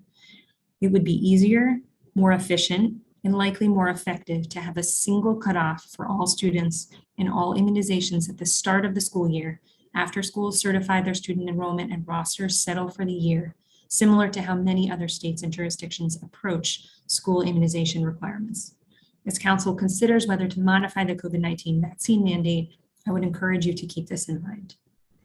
In summary, OSSI understands the challenges before us, and we are eager to continue working with DC Health and our schools, families, community partners, and health providers to meet our collective goal of promoting school and community health by increasing immunization compliance and keeping students in school.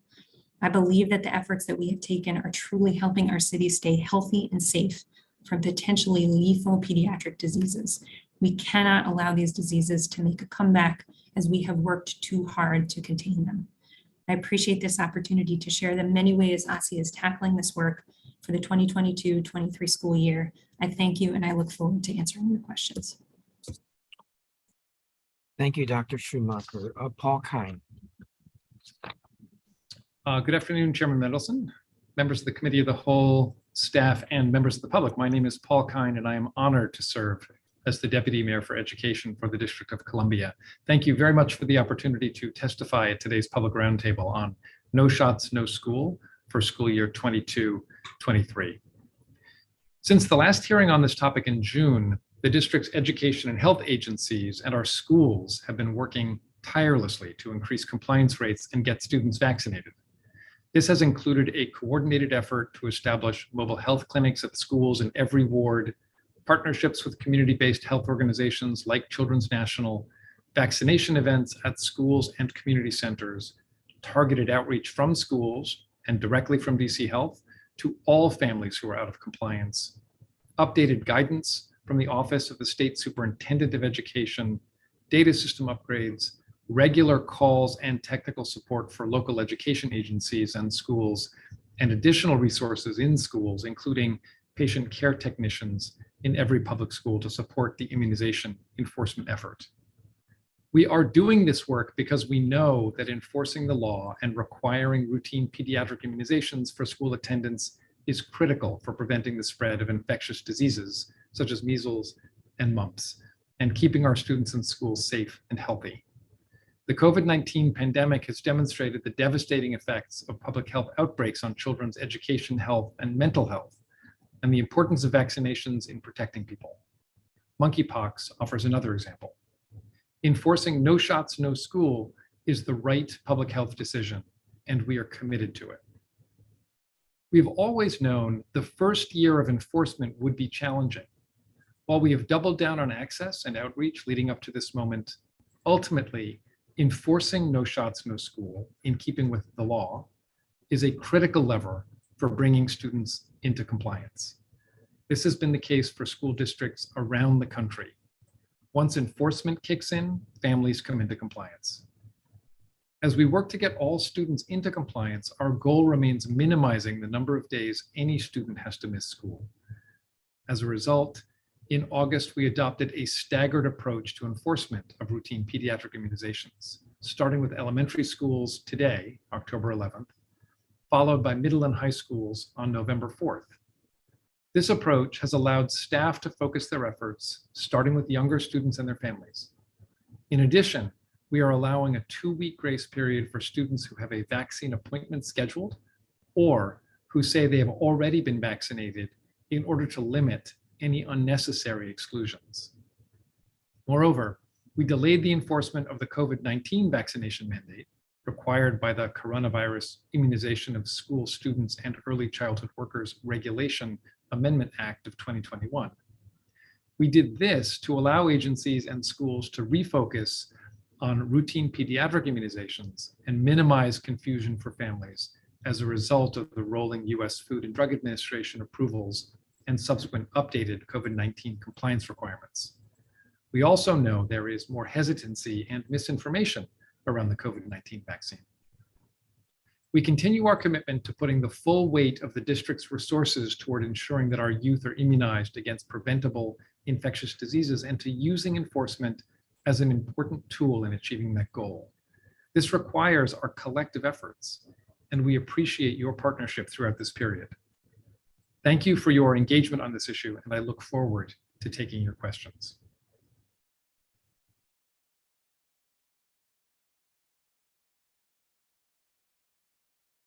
Thank you, Deputy Mayor Kine. So I believe Councilmember Henderson is here. And so we will have 10-minute rounds. I see Councilmember Lewis George is here as well. So put me on a 10-minute clock. My takeaway from the testimony, all of which has been helpful, that includes the non-government witnesses and the government witnesses, is really two things. One, I'm very troubled with the testimony about doses and what Department of Health is doing to make it easier or harder for schools. And the second takeaway is I'm still not clear how we're getting to 100% compliance. And I'm very anxious about that because, as the hearing notice said, and I have said over and over, the goal here is to get everybody vaccinated. The goal is also to keep everybody in school. And if we're not at 100% compliance, then we have a conflict there. I think I will start with doses. And actually, there was a little sort of preliminary to that. There was testimony early on about lack of clear, consistent, centralized information. When the city said October 11th is the date to exclude pre-K through 5 students, charter schools were told they could use this date or they could choose their own date. However, in one of many forums where the city is providing updates, it was stated that the exclusion date was October 11th, period. This isn't really getting to doses, but I'll start with this. Why the conflicting messages? Chairman, if you don't mind, I'll take that question. And I don't actually see those as conflicting messages, despite the way the testimony is written. We have always asserted that we have an expectation that we would track along the same timeline for exclusion across the city. And the reason we do that is because that's so much easier for families, and many families have their children in multiple schools. Also, in terms of the provision of our resources, including additional access sites and the mass vaccination centers, it was important that we were sure we'd have the resources available to families as we were excluding or potentially excluding young people.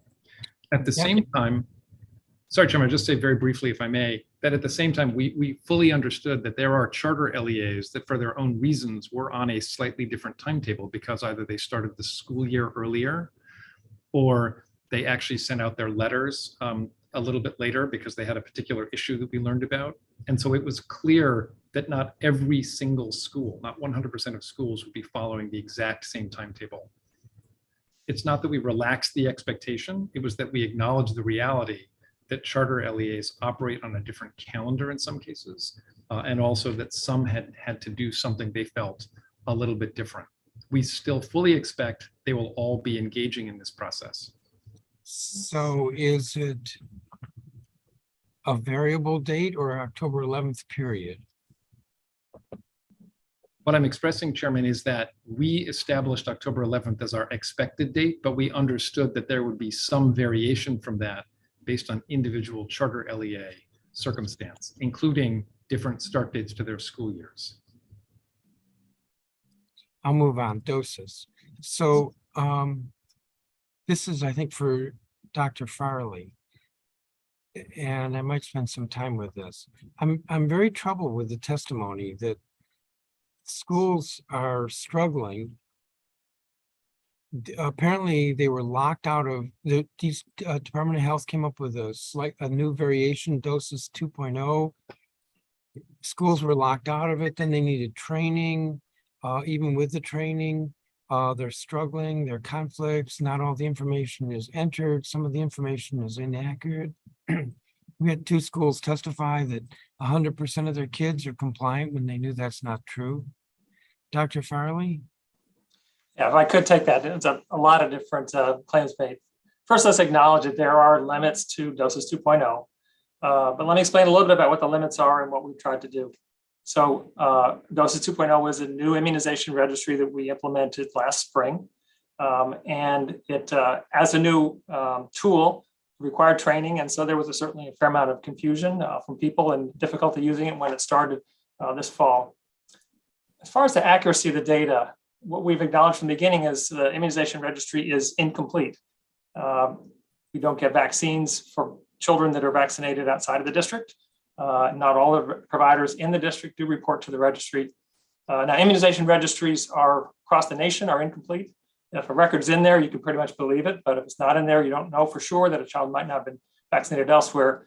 We have a bigger problem in the district than other states do because as a city state, it's far easier for children to go outside of the district to be outside of the jurisdiction to be vaccinated than might be in other places. So from the very beginning, we said this child may be registered as non-compliant because we don't have evidence of vaccination, but the child may in fact be vaccinated. And that registry needs to be supplemented by paperwork that the parents bring in at the beginning of the year. Then when we approached this school year, we also noticed that doses had a definition of compliance built into it that we felt was inappropriately stringent for the District of Columbia.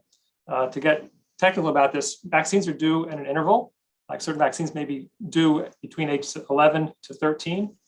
And the way that this registry calculated non-compliance, they would consider a child not compliant right on his 11th birthday if he hadn't had that vaccine. And if we had used that definition of compliance, we'd have even more children who were potentially going to be excluded. We didn't think that that was a good idea after so many years of not excluding children for non-compliance here. So we came up with a workable definition for non-compliance, and we came up with a tool which was meant to be simpler so that schools could look in and simply see a list of all of their children, what vaccines they were due, what they were overdue, and which ones they were non-compliant. As you might imagine, that there were, with that new tool also, there was some hiccups. The systems are better now. So it's not been perfect, and we're working on improving that. Having said that, let me point out that immunization mandates have been enforced and used across this country for decades, since before they even had computers. In the past, parents had to bring in paperwork to show that their children had been vaccinated. Right now, we're at the point where 75% of parents don't need to bring in that paperwork. The rest of them do. So it is not perfect. We're improving that, but we don't think that that's a reason for us to back off on our enforcement of the mandate. No, I didn't say anything about backing off, but I'm looking at the testimony. Several witnesses testified to this. The accuracy issues with reports from DC Health District of Columbia Immunization Information System, doses, making it difficult to trust its validity. Unfortunately, those issues have not been resolved. I'll repeat, unfortunately, those issues have not been resolved, and the overwhelming burden of tracking compliance has fallen to our schools. For example, when DC Health realized doses 2 was not accurately reporting compliance rates, it created another system, the Salesforce Immunization Compliance Portal, for LEAs to use. LEAs needed to then learn and access yet another system to track compliance and target family outreach. Indeed, currently LEAs must navigate 4 separate data systems. There's a footnote here to at a glance, school year 2023 immunization data systems. LEAs must navigate 4 separate data systems while seeking to ensure compliance with no shots, no school requirements. Some of our LEAs are still lacking access to at least one of the systems. And that this testimony went on. There was another school that testified that they actually want the government to provide staff because they're exhausted from how much they're having to put into tracking here. So, Mr. Farley, can you say more, please? Again, on the accuracy issue, I don't think I would use that term accuracy. I would say the doses is incomplete. If there's an immunization record in there, we can believe it, but there may be immunizations that have occurred that are not in that database. Yeah, but Thurgood Marshall said that they got a report that 100% of their kids were compliant, and they knew that wasn't true. Yeah, this is the first I'm hearing today about a reporting of 100% compliance on COVID vaccine. We're happy to look into that, but I have not heard that complaint on the immunization compliance portal at all before. We'll look into that. The real issue of the so-called accuracy of the data is the incomplete aspect of it. And then there's a question of determining a child's compliance. The immunization schedule is very, very complicated. If you simply look at all the vaccines that a child has had, it's hard to determine whether a child is compliant or not. So to try to make it as easy as possible for schools, we came up with this tool, the Immunization Compliance Portal. If you log in, you literally have one click and you'll get essentially a spreadsheet that lists each child in the school with the vaccines he's due, overdue, and whether the child is compliant or not compliant. That doses feeds that system with a lag of about 24 hours. And so that's going to be as close as we can as to where they are with compliance as of that day. Now, both of those, though, are going to lag based upon data entry delay. Parents bring in papers every day that show vaccinations. There's time for that to get into the computer and then be reflected in the database. And so as far as the day-to-day management, there still needs to be use of paper for day-to-day management.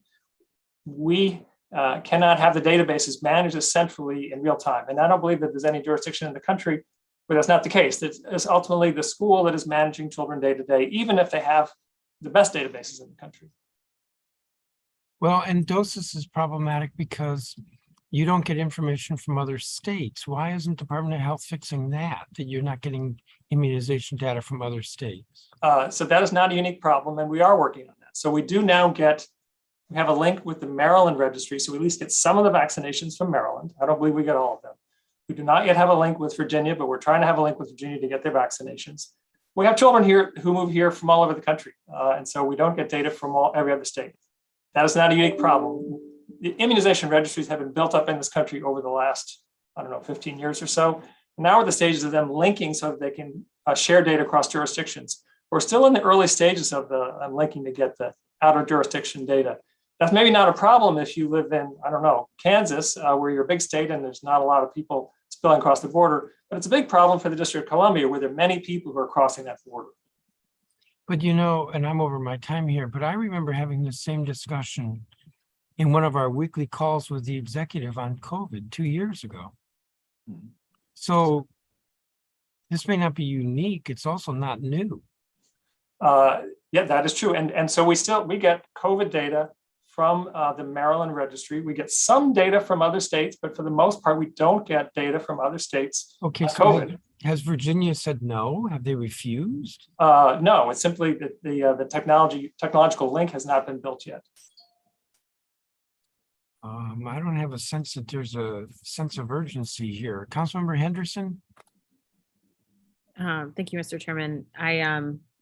It's so funny sort of listening us talking about the modernization of the records and electronic, like literally when I was in school, my shot record was on this yellow card that my mom had to hold on to. And so, I feel like we're getting there, but we're not quite there. I want to thank you all for not only your testimony, but also the work that you all have done over the course of the summer. I think back when we talked about this earlier this year and sort of talking that everyone needed to be united in this front, literally from our connections with our private health partners, the clinics that we've done, the information, Dr. Elliott, you're talking about the phone calls that you all have been making at DCPS, the outreach to families. I don't feel like we've done this type of effort in the past. And so I hope that you can extend my gratitude and thanks to your teams, especially the contracted workers that you all have put out there in the field. And I know that we have asked our school administrators to do a lot on this, but I want to underscore to people how important it is and that we don't want to, quote unquote, get over the hump in terms of COVID only to have a polio outbreak or a meningitis outbreak or a measles outbreak or a chickenpox outbreak. And so I hope that people are understanding these efforts are not in vain. It literally is to protect our school community so that our kids can stay in school. On that, Dr. Elliott, you kept referring in your testimony, I know probably because it was drafted far in advance, you said, when we get to October 11th, well, today is October 11th. So how many young people in the pre-K through 5 space as of today were communicated that they're not there even for the 2-week grace period that Dr. Shoemaker talked about? Yeah, thank you for the question. Yes, we have. I don't know that I slept this weekend really well, just worrying about today. But we have heard from 100% of our elementary schools, so that's 82 schools.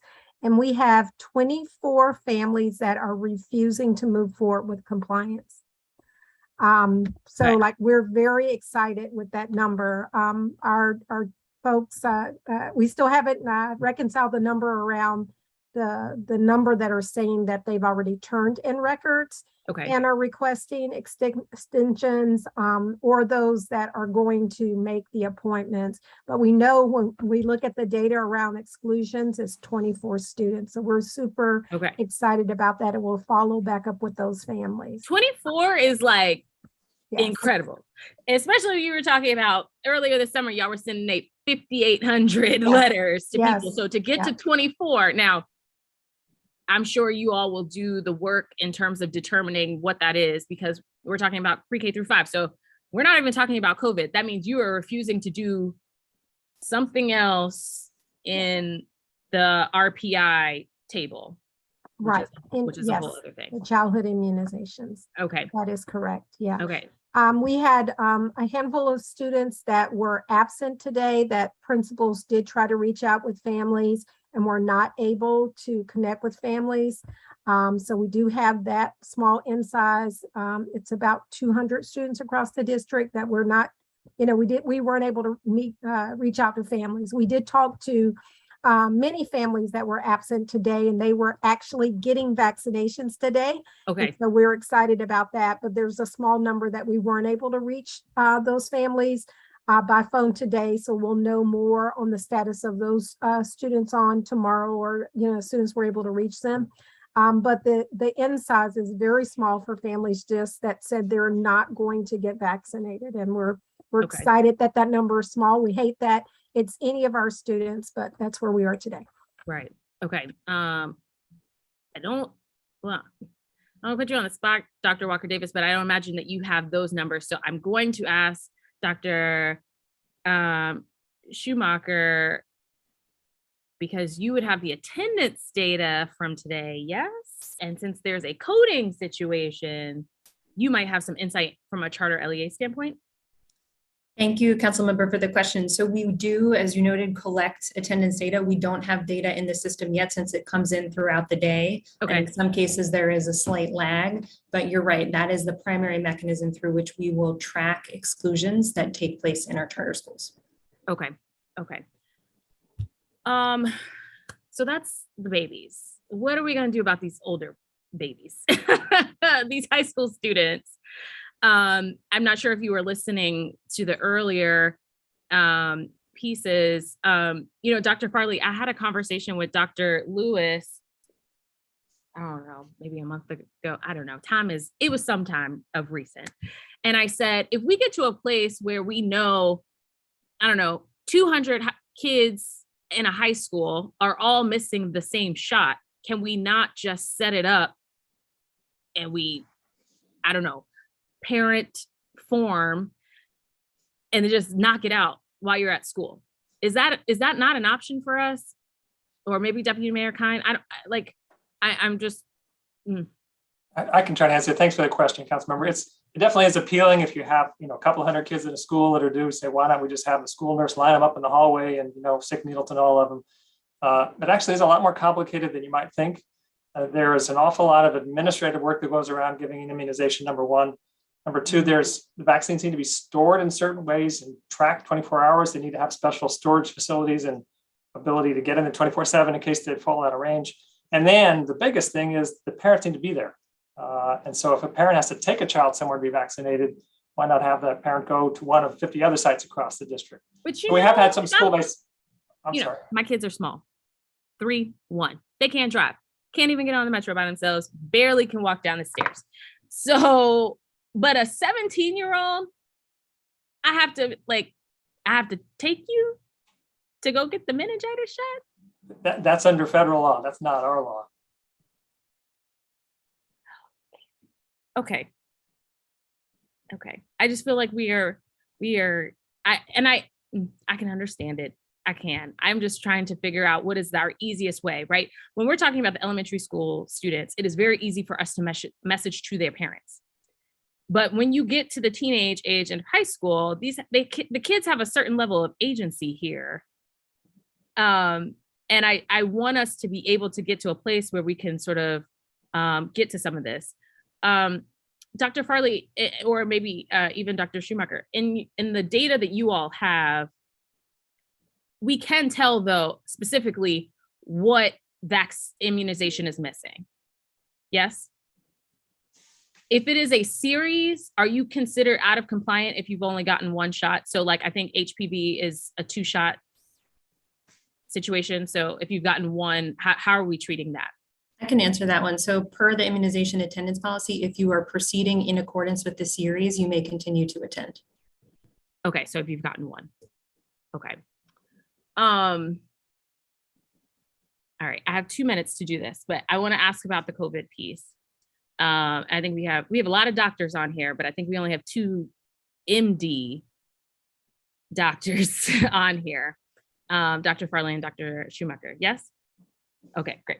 If anybody else has an MD and I don't know it, holler. Okay, great. So a few weeks ago, before the bivariant COVID vaccine was released, I was watching an interview with the CDC director, and she said, if you've gotten your booster already or your next booster already for COVID, great. If you haven't gotten your booster yet, I would suggest you wait until the bivariant vaccine is available, as it is addressing the most recent variants. Well, common recent variants. And I thought to myself,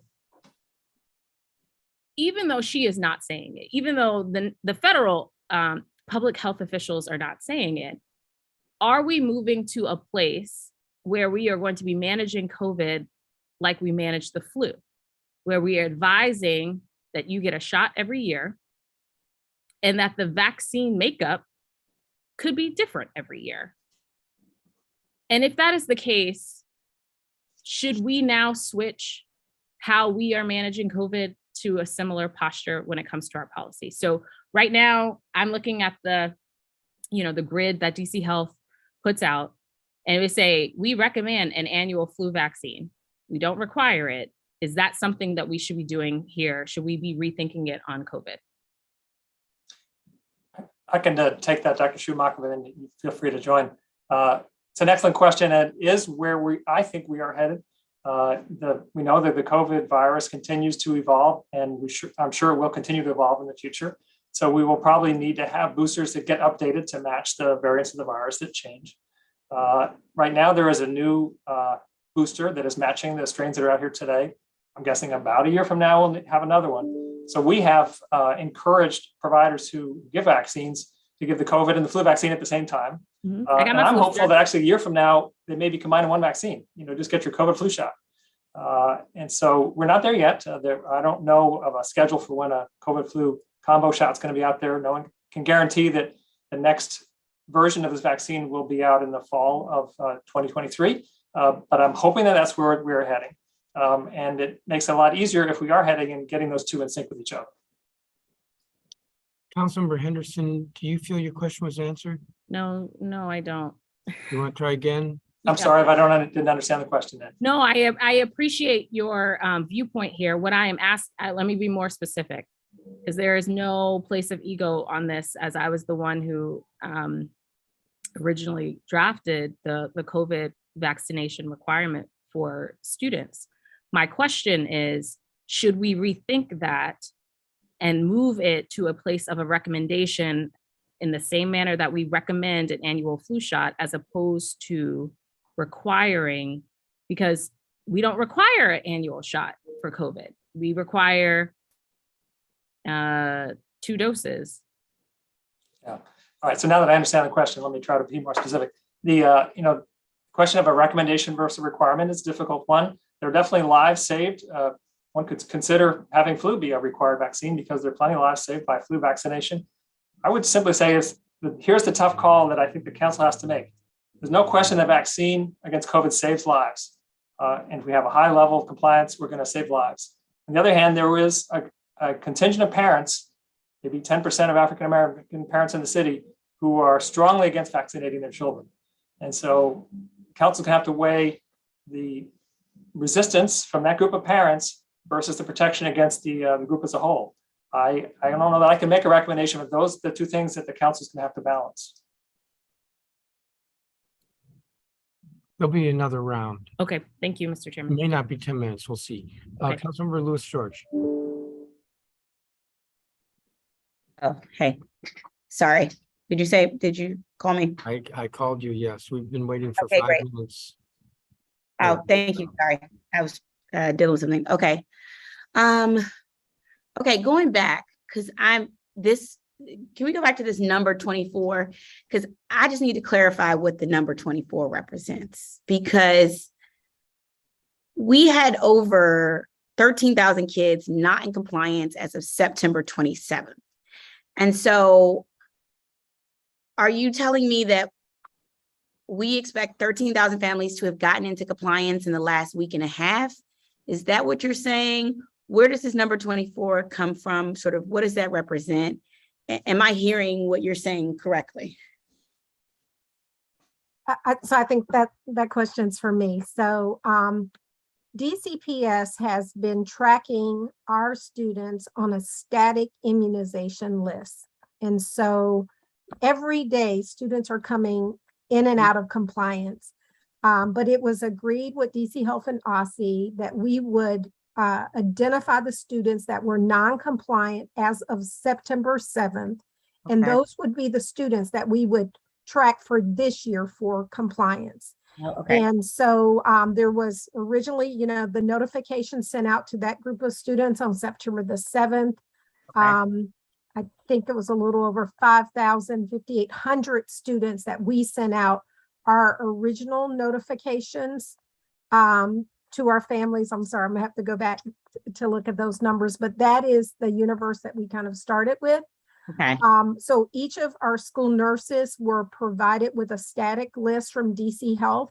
And as students were updating their immunization records, students would be marked off of that list. So that is the universe that we've been tracking. So if we were to go into doses or to the immunization compliance portal, we're going to see a different number.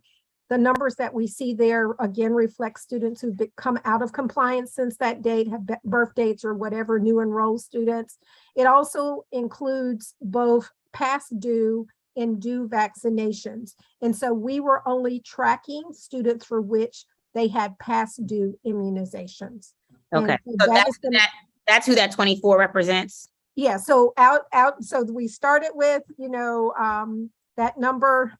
I'm sorry, if you'll just hold up, I'll make sure, because there's a number of little numbers that we've It was- tracked over time. Dr. Elliott, you were correct. It was DC Health had a number of 6,600 that you were Okay, delivered. The schools then culled that list to 5,800. thank you. And that's the number of letters that were sent on Absolutely. September 7th.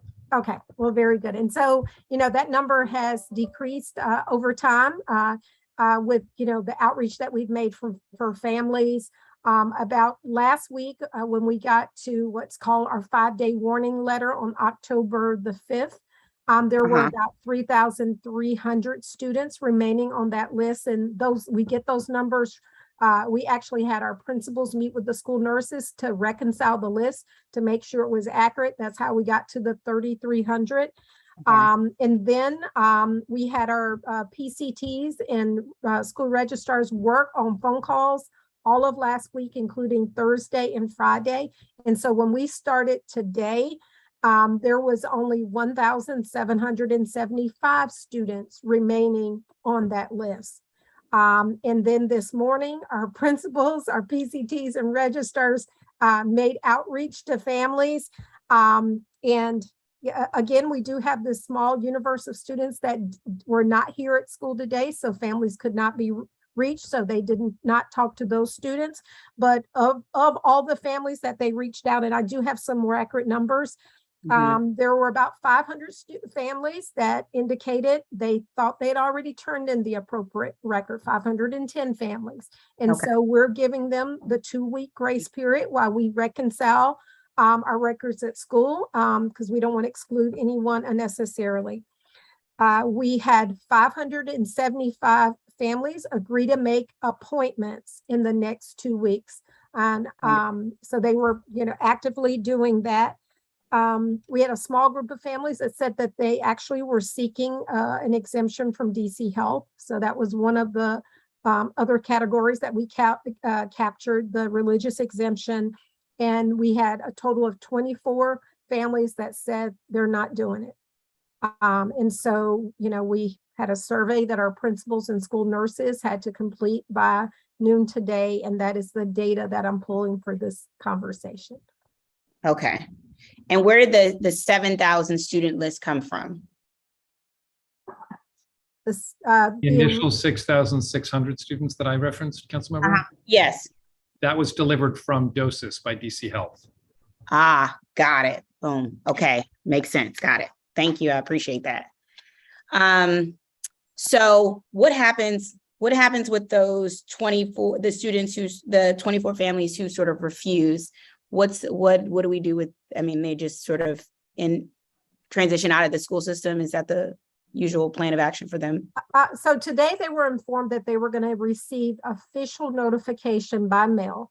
And so our health services team will reach out with official notification to those families, reiterating that they are excluded from school.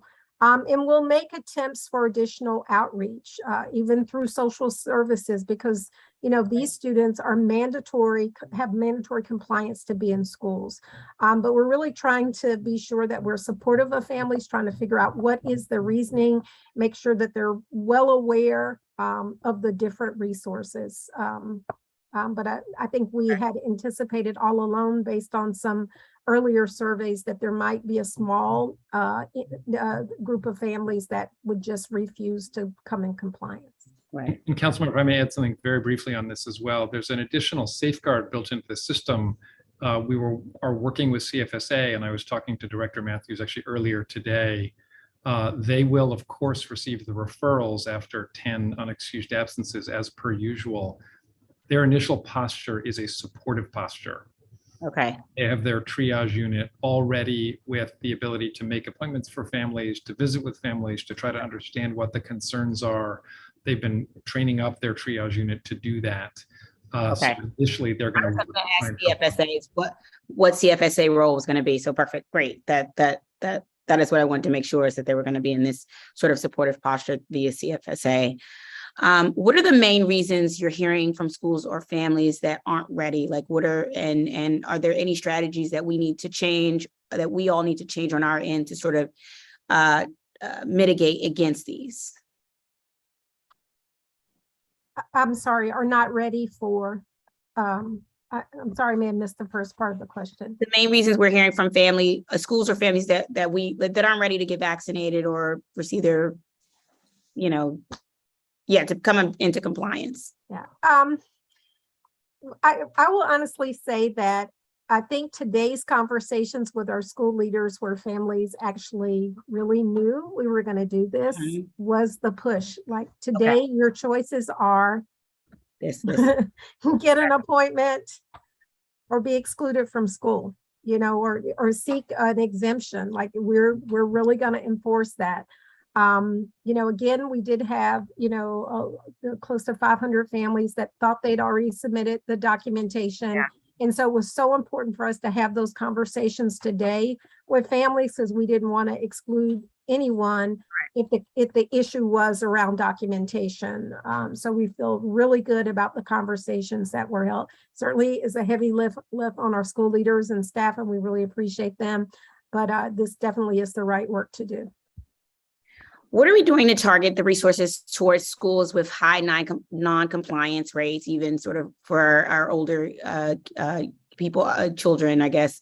Can we send any additional resources to those schools in the form of even, I don't know, credible messengers, support staff? What can we do sort of to support the schools with the high non-compliance rates? Do we have a strategy just around those schools? I'll start, and then I think maybe Heidi, did you want to go first? No, go ahead, Dr. Elliott. Okay, I would say we have implemented a number of strategies. Like even when we looked at our data and we saw our high level of non-compliance for pre-K 3 and 4, we used our pre-K liaisons at our Title I schools to reach out to families. Okay. We've been working with to support our families for which English is not a home language, because we knew there needed to be extra outreach. We did a town hall and a phone bank, where we had a group of staff and other volunteers that were fluent in other languages to reach out to families. We also have used some community partners that have relationships with families to help us with outreach. So I think those are all of the strategies that we'll take also now to the secondary as we begin leaning into the work at that level. Okay. And I'll just add, council member, if there's time, 2 additional points. One, we used school level immunization compliance data to inform where we prioritized the phone calls that we centrally made this summer. I know our colleagues at DC Health also use school level immunization compliance data to identify sites for mobile vaccination opportunities and other prioritized access points. Okay, perfect. Okay, that's great to hear. Is there any willingness to sort of change from using the doses system? What we're hearing across the board is people are just struggling with it, or is there any openness or willingness to adding additional staff to those schools that are deeply struggling with the data entry for the doses system? I guess that can go to Deputy Mayor, it can go to Dr. Farley. Yeah, I'm certainly happy to start, council member, and Dr. Farley will have much to add here, but we've always acknowledged, just to take this up, the first year of doing this was going to be very hard and we would learn a great deal. And I think we've learned in our work with schools who've been doing the tremendous work here that we've got to adjust our data systems for next year. Meaning we have to have a system that is actually more fluid and flexible. And that's something DC Health is committed to doing and something I'm committed to doing through my office and OSCEs as well. So we know that's true. At the same time, DOSIS is exactly what Dr. Farley described it is, which is a warehouse for immunization records that is in some ways incomplete, but is not inaccurate. So we know that what we have is good, but we also know we're going to make it better. On the capacity point, at a certain point, DC Health hired 21 contractors to actually do data entry for schools. And there we prioritized, and DC Health prioritized, schools that needed the most help with the records that were coming in. So in addition to the PCTs that we as a city hired and through OSCE and stood up across all schools, in addition to the DC Health nurses that have spent a lot of time on this over the past year, we also brought in 21 contractors to literally do data entry of the records. And Dr. Farley can add anything I missed there, but I think we've done quite a lot. Yeah, I wouldn't add anything to that other than, yes, we need to continue to improve our data systems. I think replacing a data system would probably be a mistake at this point, but I think improving it makes sense. It's something that we will work on. Can you send additional staff to support the schools? Sorry. You're like 2 minutes over your time, council member. Okay, I'm over my time. Thank you. There'll be another round. I just kind of want to go over these numbers again, Ms. Elliott. So there were roughly 6,600 students who were identified. You sent letters out to, I think it was 5,800. By September 28th, the number was down to 4,000 families. And as of this morning, it was 1,175 principals interviewed, and concluded that roughly half of them said they'd filed papers. The other roughly half said that they would be getting their shots in the next couple of weeks, which leaves you with 24 who said no, and roughly 200 who are absent. Sure. So I think all those numbers kind of add up. I can restate them. So we initially sent out the 5,800 letters. That was our initial notification of enforcement. Informing families, you have 20 days. And then between September the 28th and September the 30th, this is when we were sending out what's called a 5-day warning letter. We made targeted outreach to approximately 4,000 families. Okay. And then we get to October 5th, where we're sending final determination letters. And that means that this is the last day you can attend school without an updated immunization record. And that number was 3,300. So that was on the 5th. That was the number we've been working on. So between the 5th and today, so our principals worked from the 5th, the 6th and the 7th were days that they did a lot of outreach. We had our PCTs calling all day. Those were, again, the parent-teacher conference day and the PD day. So this morning, in our survey to principals, we asked how many students remained on your non-compliant static list, and that was 1,775. Okay. And out of that number, I would say about a third, around 500, where families are indicating 510, they're indicating that they believe they've turned in the updated documentation. And so we give those families a 2-week grace period while we reconcile our data with our nurses. 575 indicated that they would make the appointment, have an appointment made within 2 weeks, and bring those updated immunization records to our schools. We have a group that is seeking exemptions. And then the 24 for refusal. And again, I said there, principals also indicated there were some students that were given a final determination notice that were not in school today. That was about 300 students. They reached out to those families and they indicated there were about 200 families that they were unable to reach. So that's a number that we did not have that conversation today to offer grace periods. And so, and I can tell you our principals and school staff are continuing, like even right now, to reach out to families. So those numbers are, shifting a little bit with that group of folks who they were not able to reach or for which students were absent.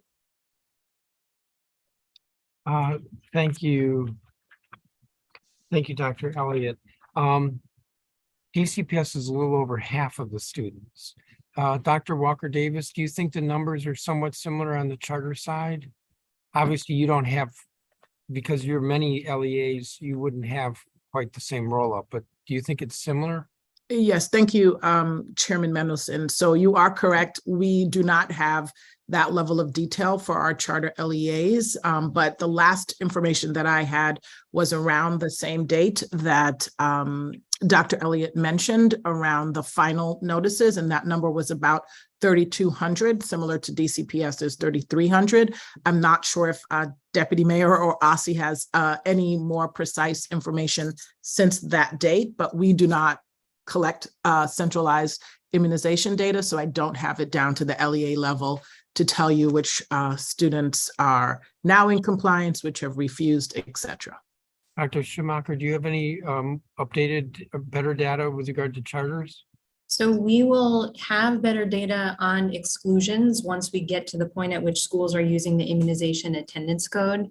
That is the point at which OSSI will be able to reflect when exclusions are happening. As Dr. Farley mentioned, DOSIS is the primary system through which we as a state track immunization compliance and coverage. And as noted, there are a number of paper records coming in at this time that take some time to be updated. Deputy Mayor Kine, do you have any better information regarding the charter sector? Chairman, I have the information that Dr. Walker Davis and Dr. Schumacher shared. We have the survey data from earlier, but we don't have as of today. Let me ask a couple other questions. Dr. Farley, there was testimony, ensure that all students have access to free vaccinations and universal health certificates and immunization records. If the council is requiring all students to be vaccinated as a precondition for school attendance, then all mandatory vaccinations should be completely free at all hospitals and clinics in the district. Can you comment on that, please? Vaccinations are at no cost to families, either through private insurance or through the federal Vaccines for Children program if they're on Medicaid or they're uninsured. It may be about, there are some private providers that do charge to provide records. I saw one that charged $25 to provide a universal health certificate. We don't have any control over that. I don't know whether the council could pass legislation to address that. I would agree. We would certainly prefer the providers to not charge to provide records. That's with regard to charging records, but with regard to vaccines, you're saying that they're free one way or another. Yes. There also was testimony, this may be to Asi, that there are 96 patient care technicians placed in 96 schools across 53 public charter LEAs. There are more schools than 96. Why only 96? Why not all? I think it's something like closer to 160 schools. Thank you, Chairman, for the question. So we offered the opportunity to every public charter school in the district to have a patient care technician under this program, and 96 schools in 53 LEAs opted to receive this service. Some charter schools declined the service. The LEAs include DCPS, or is that a separate count? DCPS separately has hired patient care technicians. The OSSI contract was offered to charter schools. Okay, so this is a charter school number, 96 schools. That is correct. And the ones that don't, they were offered. They were.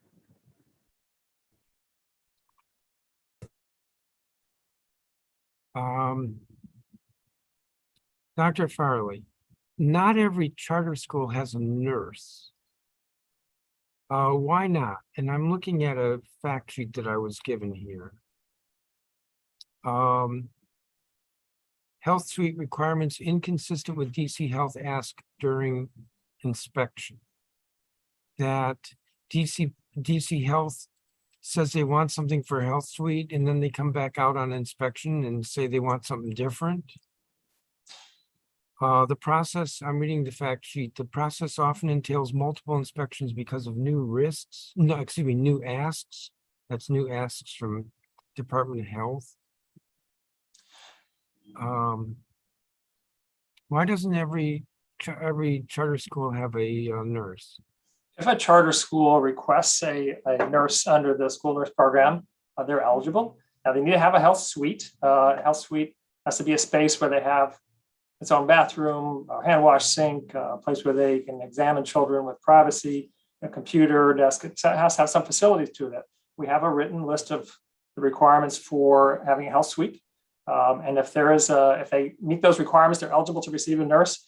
As you know, we don't have 40 hours a week of nurse in every school because of nurse shortage. CSS has been unable to hire all those nurses. But schools that are eligible would receive some number of days a week of a nurse. Yeah, but you sort of ignored what I said here, which was that apparently when DC Health goes out to the school, they're inconsistent in what they ask for. Now, I would have to know more details about that particular complaint. We do have a written list of what schools need to have in order to have a health suite and be eligible for a nurse. And so I'm not aware of inconsistencies where we've communicated that you need to do X, but then later we say, no, in fact, you need to do Y. If there's a specific instance, I'd be happy to look into it and get back to you. Or let's do this. Can a charter school reach out to you? Absolutely, yeah.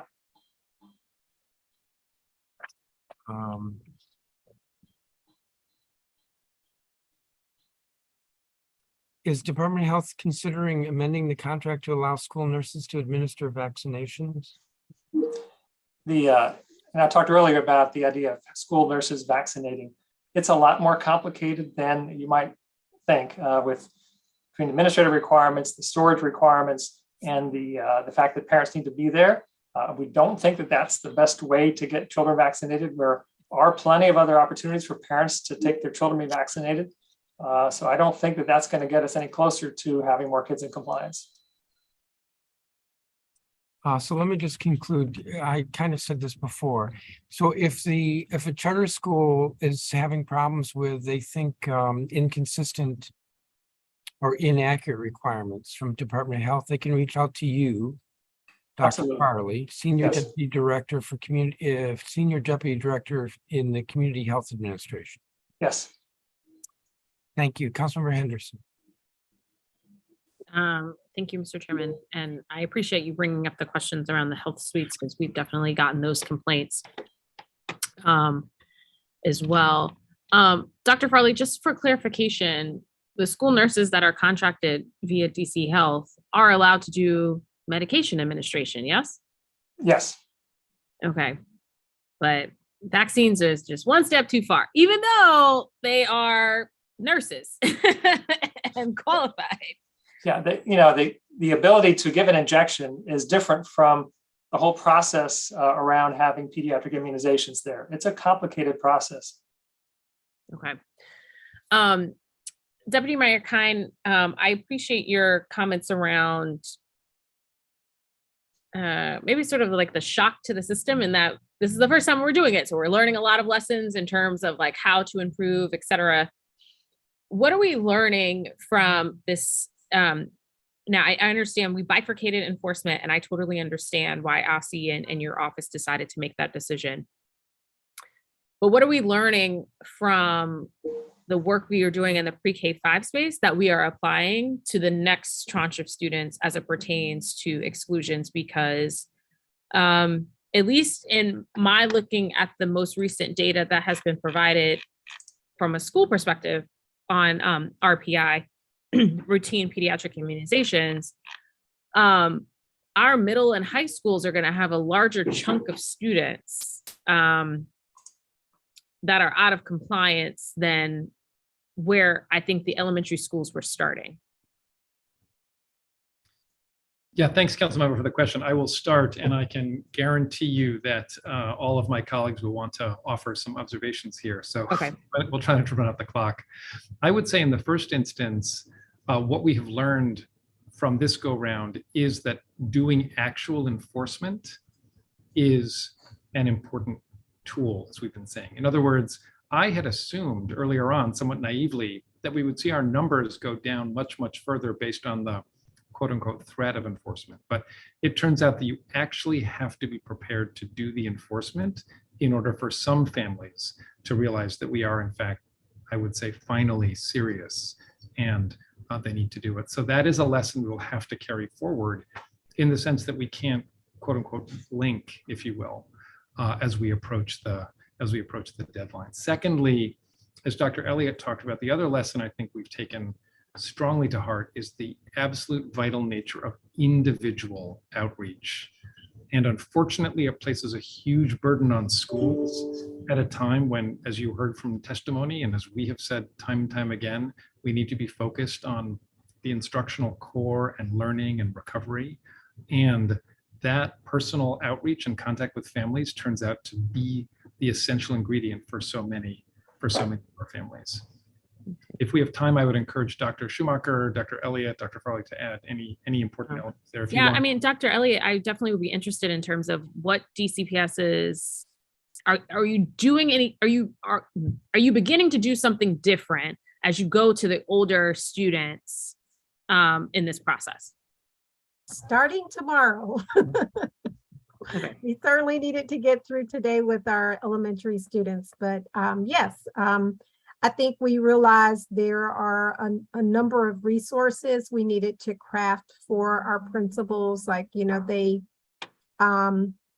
we thought about the non-compliance letter, like when we got to the 5-day warning, we realized instead of, sending another really formal letter, that it was important to do a kinder soft outreach to families to let them know that like we're partners in this. So that's one thing that, you know, we'll shift for the secondaries is once we get to the 5-day warning, that's when we, you know, really ramp up the calls to families to find out what's the barrier. You know, this needs to happen. Like, how do we support you? We also just kind of have learned some things even over the last 2 days as we're trying to survey and get information from principals. Like it's kind of challenging having a static list, so the data is not somewhere that you're looking at. So just really supporting our principals with, you know, how to capture that data from the static list. I would say another thing that we've had to really plan for, and we'll need to do a better job in secondary, is that we don't have full-time nurses in our schools every day. Some schools have them 3 days a week, some 2 days a week with call-outs. So we have to really have a strategy to plan for when our nurses are not there so that the work can really continue. You know, we are fortunate that we do have a PCT in every single school. And when they're not focused on COVID, because that is their key responsibility, they're able to support with this immunization work. So I think those were the big learnings that we've had. Yeah. And I mean, I think that in middle school in particular, and I guess for the older students who are not up to date on those things, is a different conversation. I forget, the hearings are all running together, but we had a hearing.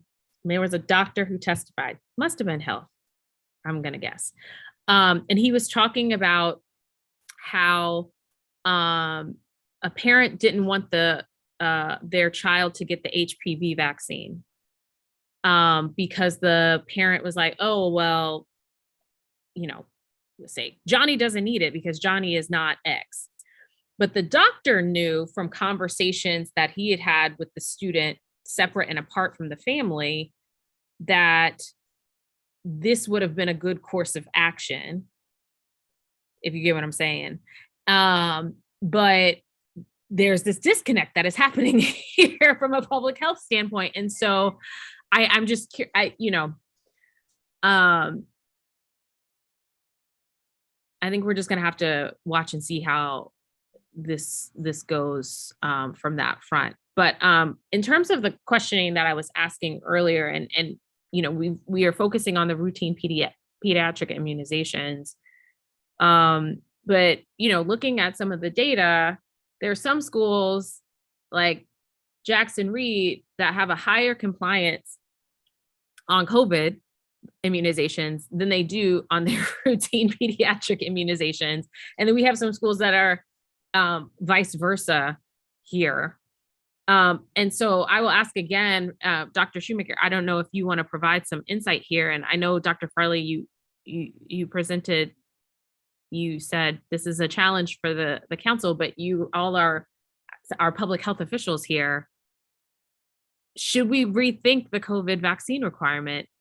Because that's a, not only, and it's not even a question of like, that's a lot of kids in terms of exclusion, but us acknowledging that every year, if you want to be fully protected, you will likely have to receive some type of new shot.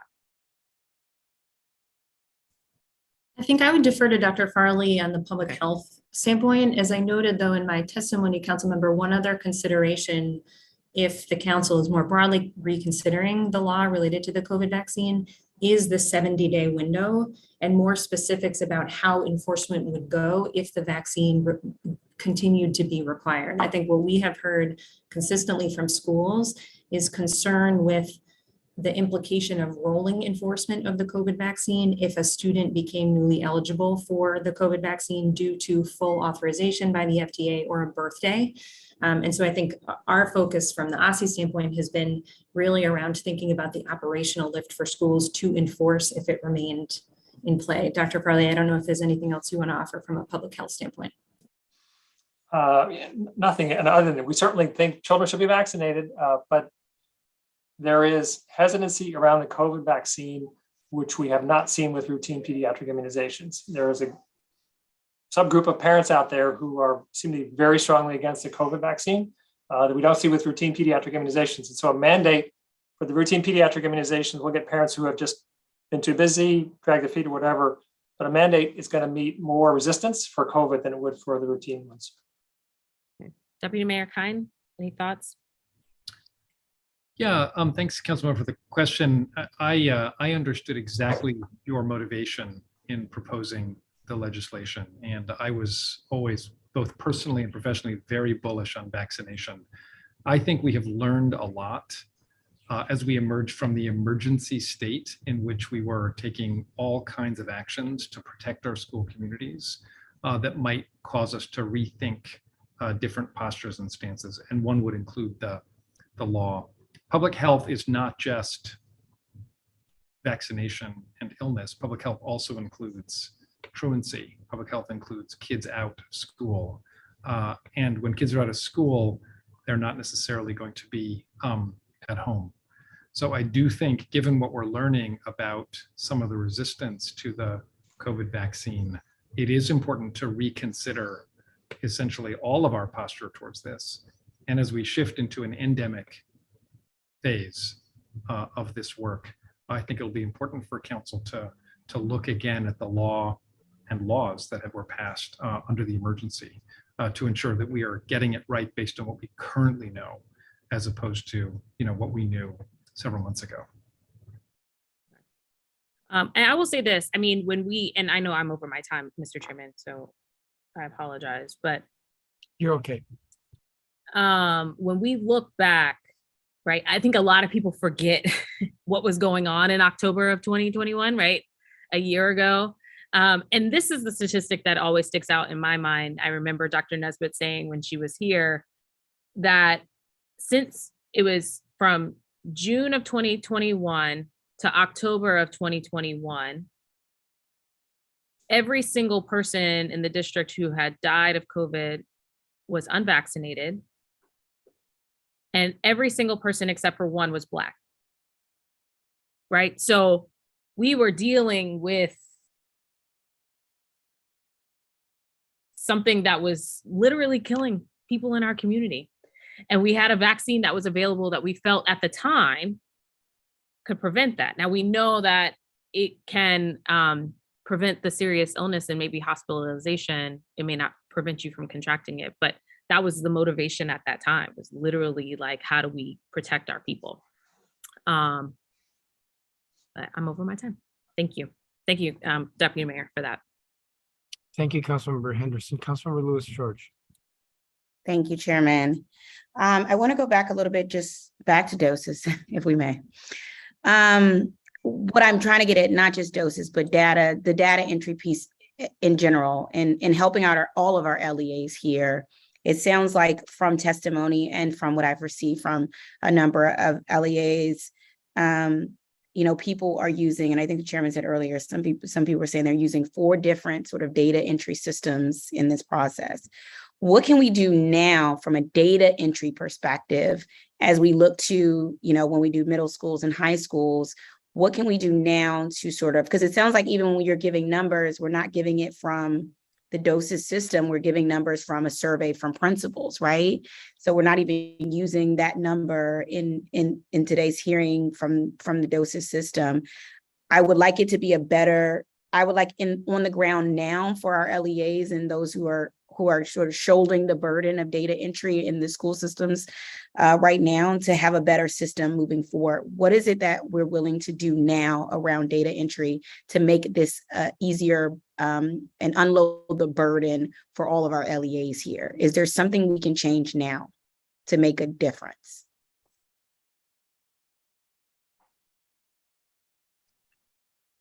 I go to Deputy Mayor Kine, or I can go to Dr. Farley, either one. Oh, I'm sorry, Councilmember. I thought you were talking to Dr. Farley about doses. I shared earlier, and this is something Dr. Farley should comment on, that what we did do and what DC Health did do is they hired contractors to help with data entry. So we are not going to it would be false of us to promise to make any changes in doses at this point.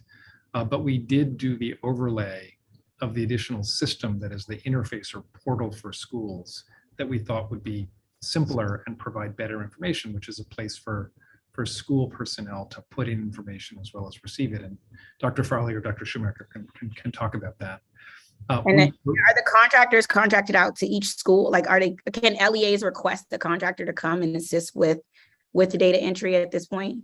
That's right, yes. And so there's an ability for any school that wants to indicate to DC Health that they have capacity needs on data entry, which I think is the exact point of your question. And DC Health has these contractors. I can share that we have made this offer to schools, and they have not been, I don't think, Dr. Farley, that they have been fully utilized at this point. So in other words, they've been working, but we believe that the amount of capacity we have has been meeting the demand that we've seen. We heard from some schools. Dr. Farley sent his team out to take a look at those schools, found some paper that they then helped to support inputting, but it was not to the degree where we felt like we actually need more capacity than what we already have on hand. But we are very, very open to that. I mean, we are looking for all kinds of ways to support schools, because schools are shouldering the burden of this. Right. And we're here to support schools as we try to just get everyone back into compliance. Okay. That's good to hear. That has come to me sort of from various LEA leaders. Just there's been confusion across the consistency of things, and then there's been the shoulder of the capacity. So in any ways that you can sort of continue to help, maybe, I don't know, send a reminder out. If you all need capacity help, please let us know so that we DC Health can send it. Because some people I don't think may know this, because that's what I'm hearing on the ground from on my end. So I would like to do what we can do, especially as we start with our high school students and middle school students, to lift that burden off all of our LEAs if possible. Well, Councilmember, I'll just say thank you for that insight, and we will certainly include in our communication out to schools, including from OSSI, which is doing all the technical assistance, and DC Health, that we have this facility for them. So Dr. Schumacher, I'm sure we will do that. Okay, great. Absolutely. Thank you. Thank you. I appreciate that. And then the strategy, again, you've already said it. My colleagues have answered most of the rest of the questions, but the strategy around specific schools who are having compliance issues, if we could just infuse those schools with the right amount of supports and have that strategy as we go into our middle school, high school. I think starting that strategy, having those, the top 10 schools with compliance issues, and then just, being strategic. It sounds like that's what's happening, but just reemphasizing how important that's going to be as we move forward. And I think with that, I don't have any additional questions, and I thank you all for your time and your effort here. Thank you, Councilmember Lewis-George. I just have a follow-up.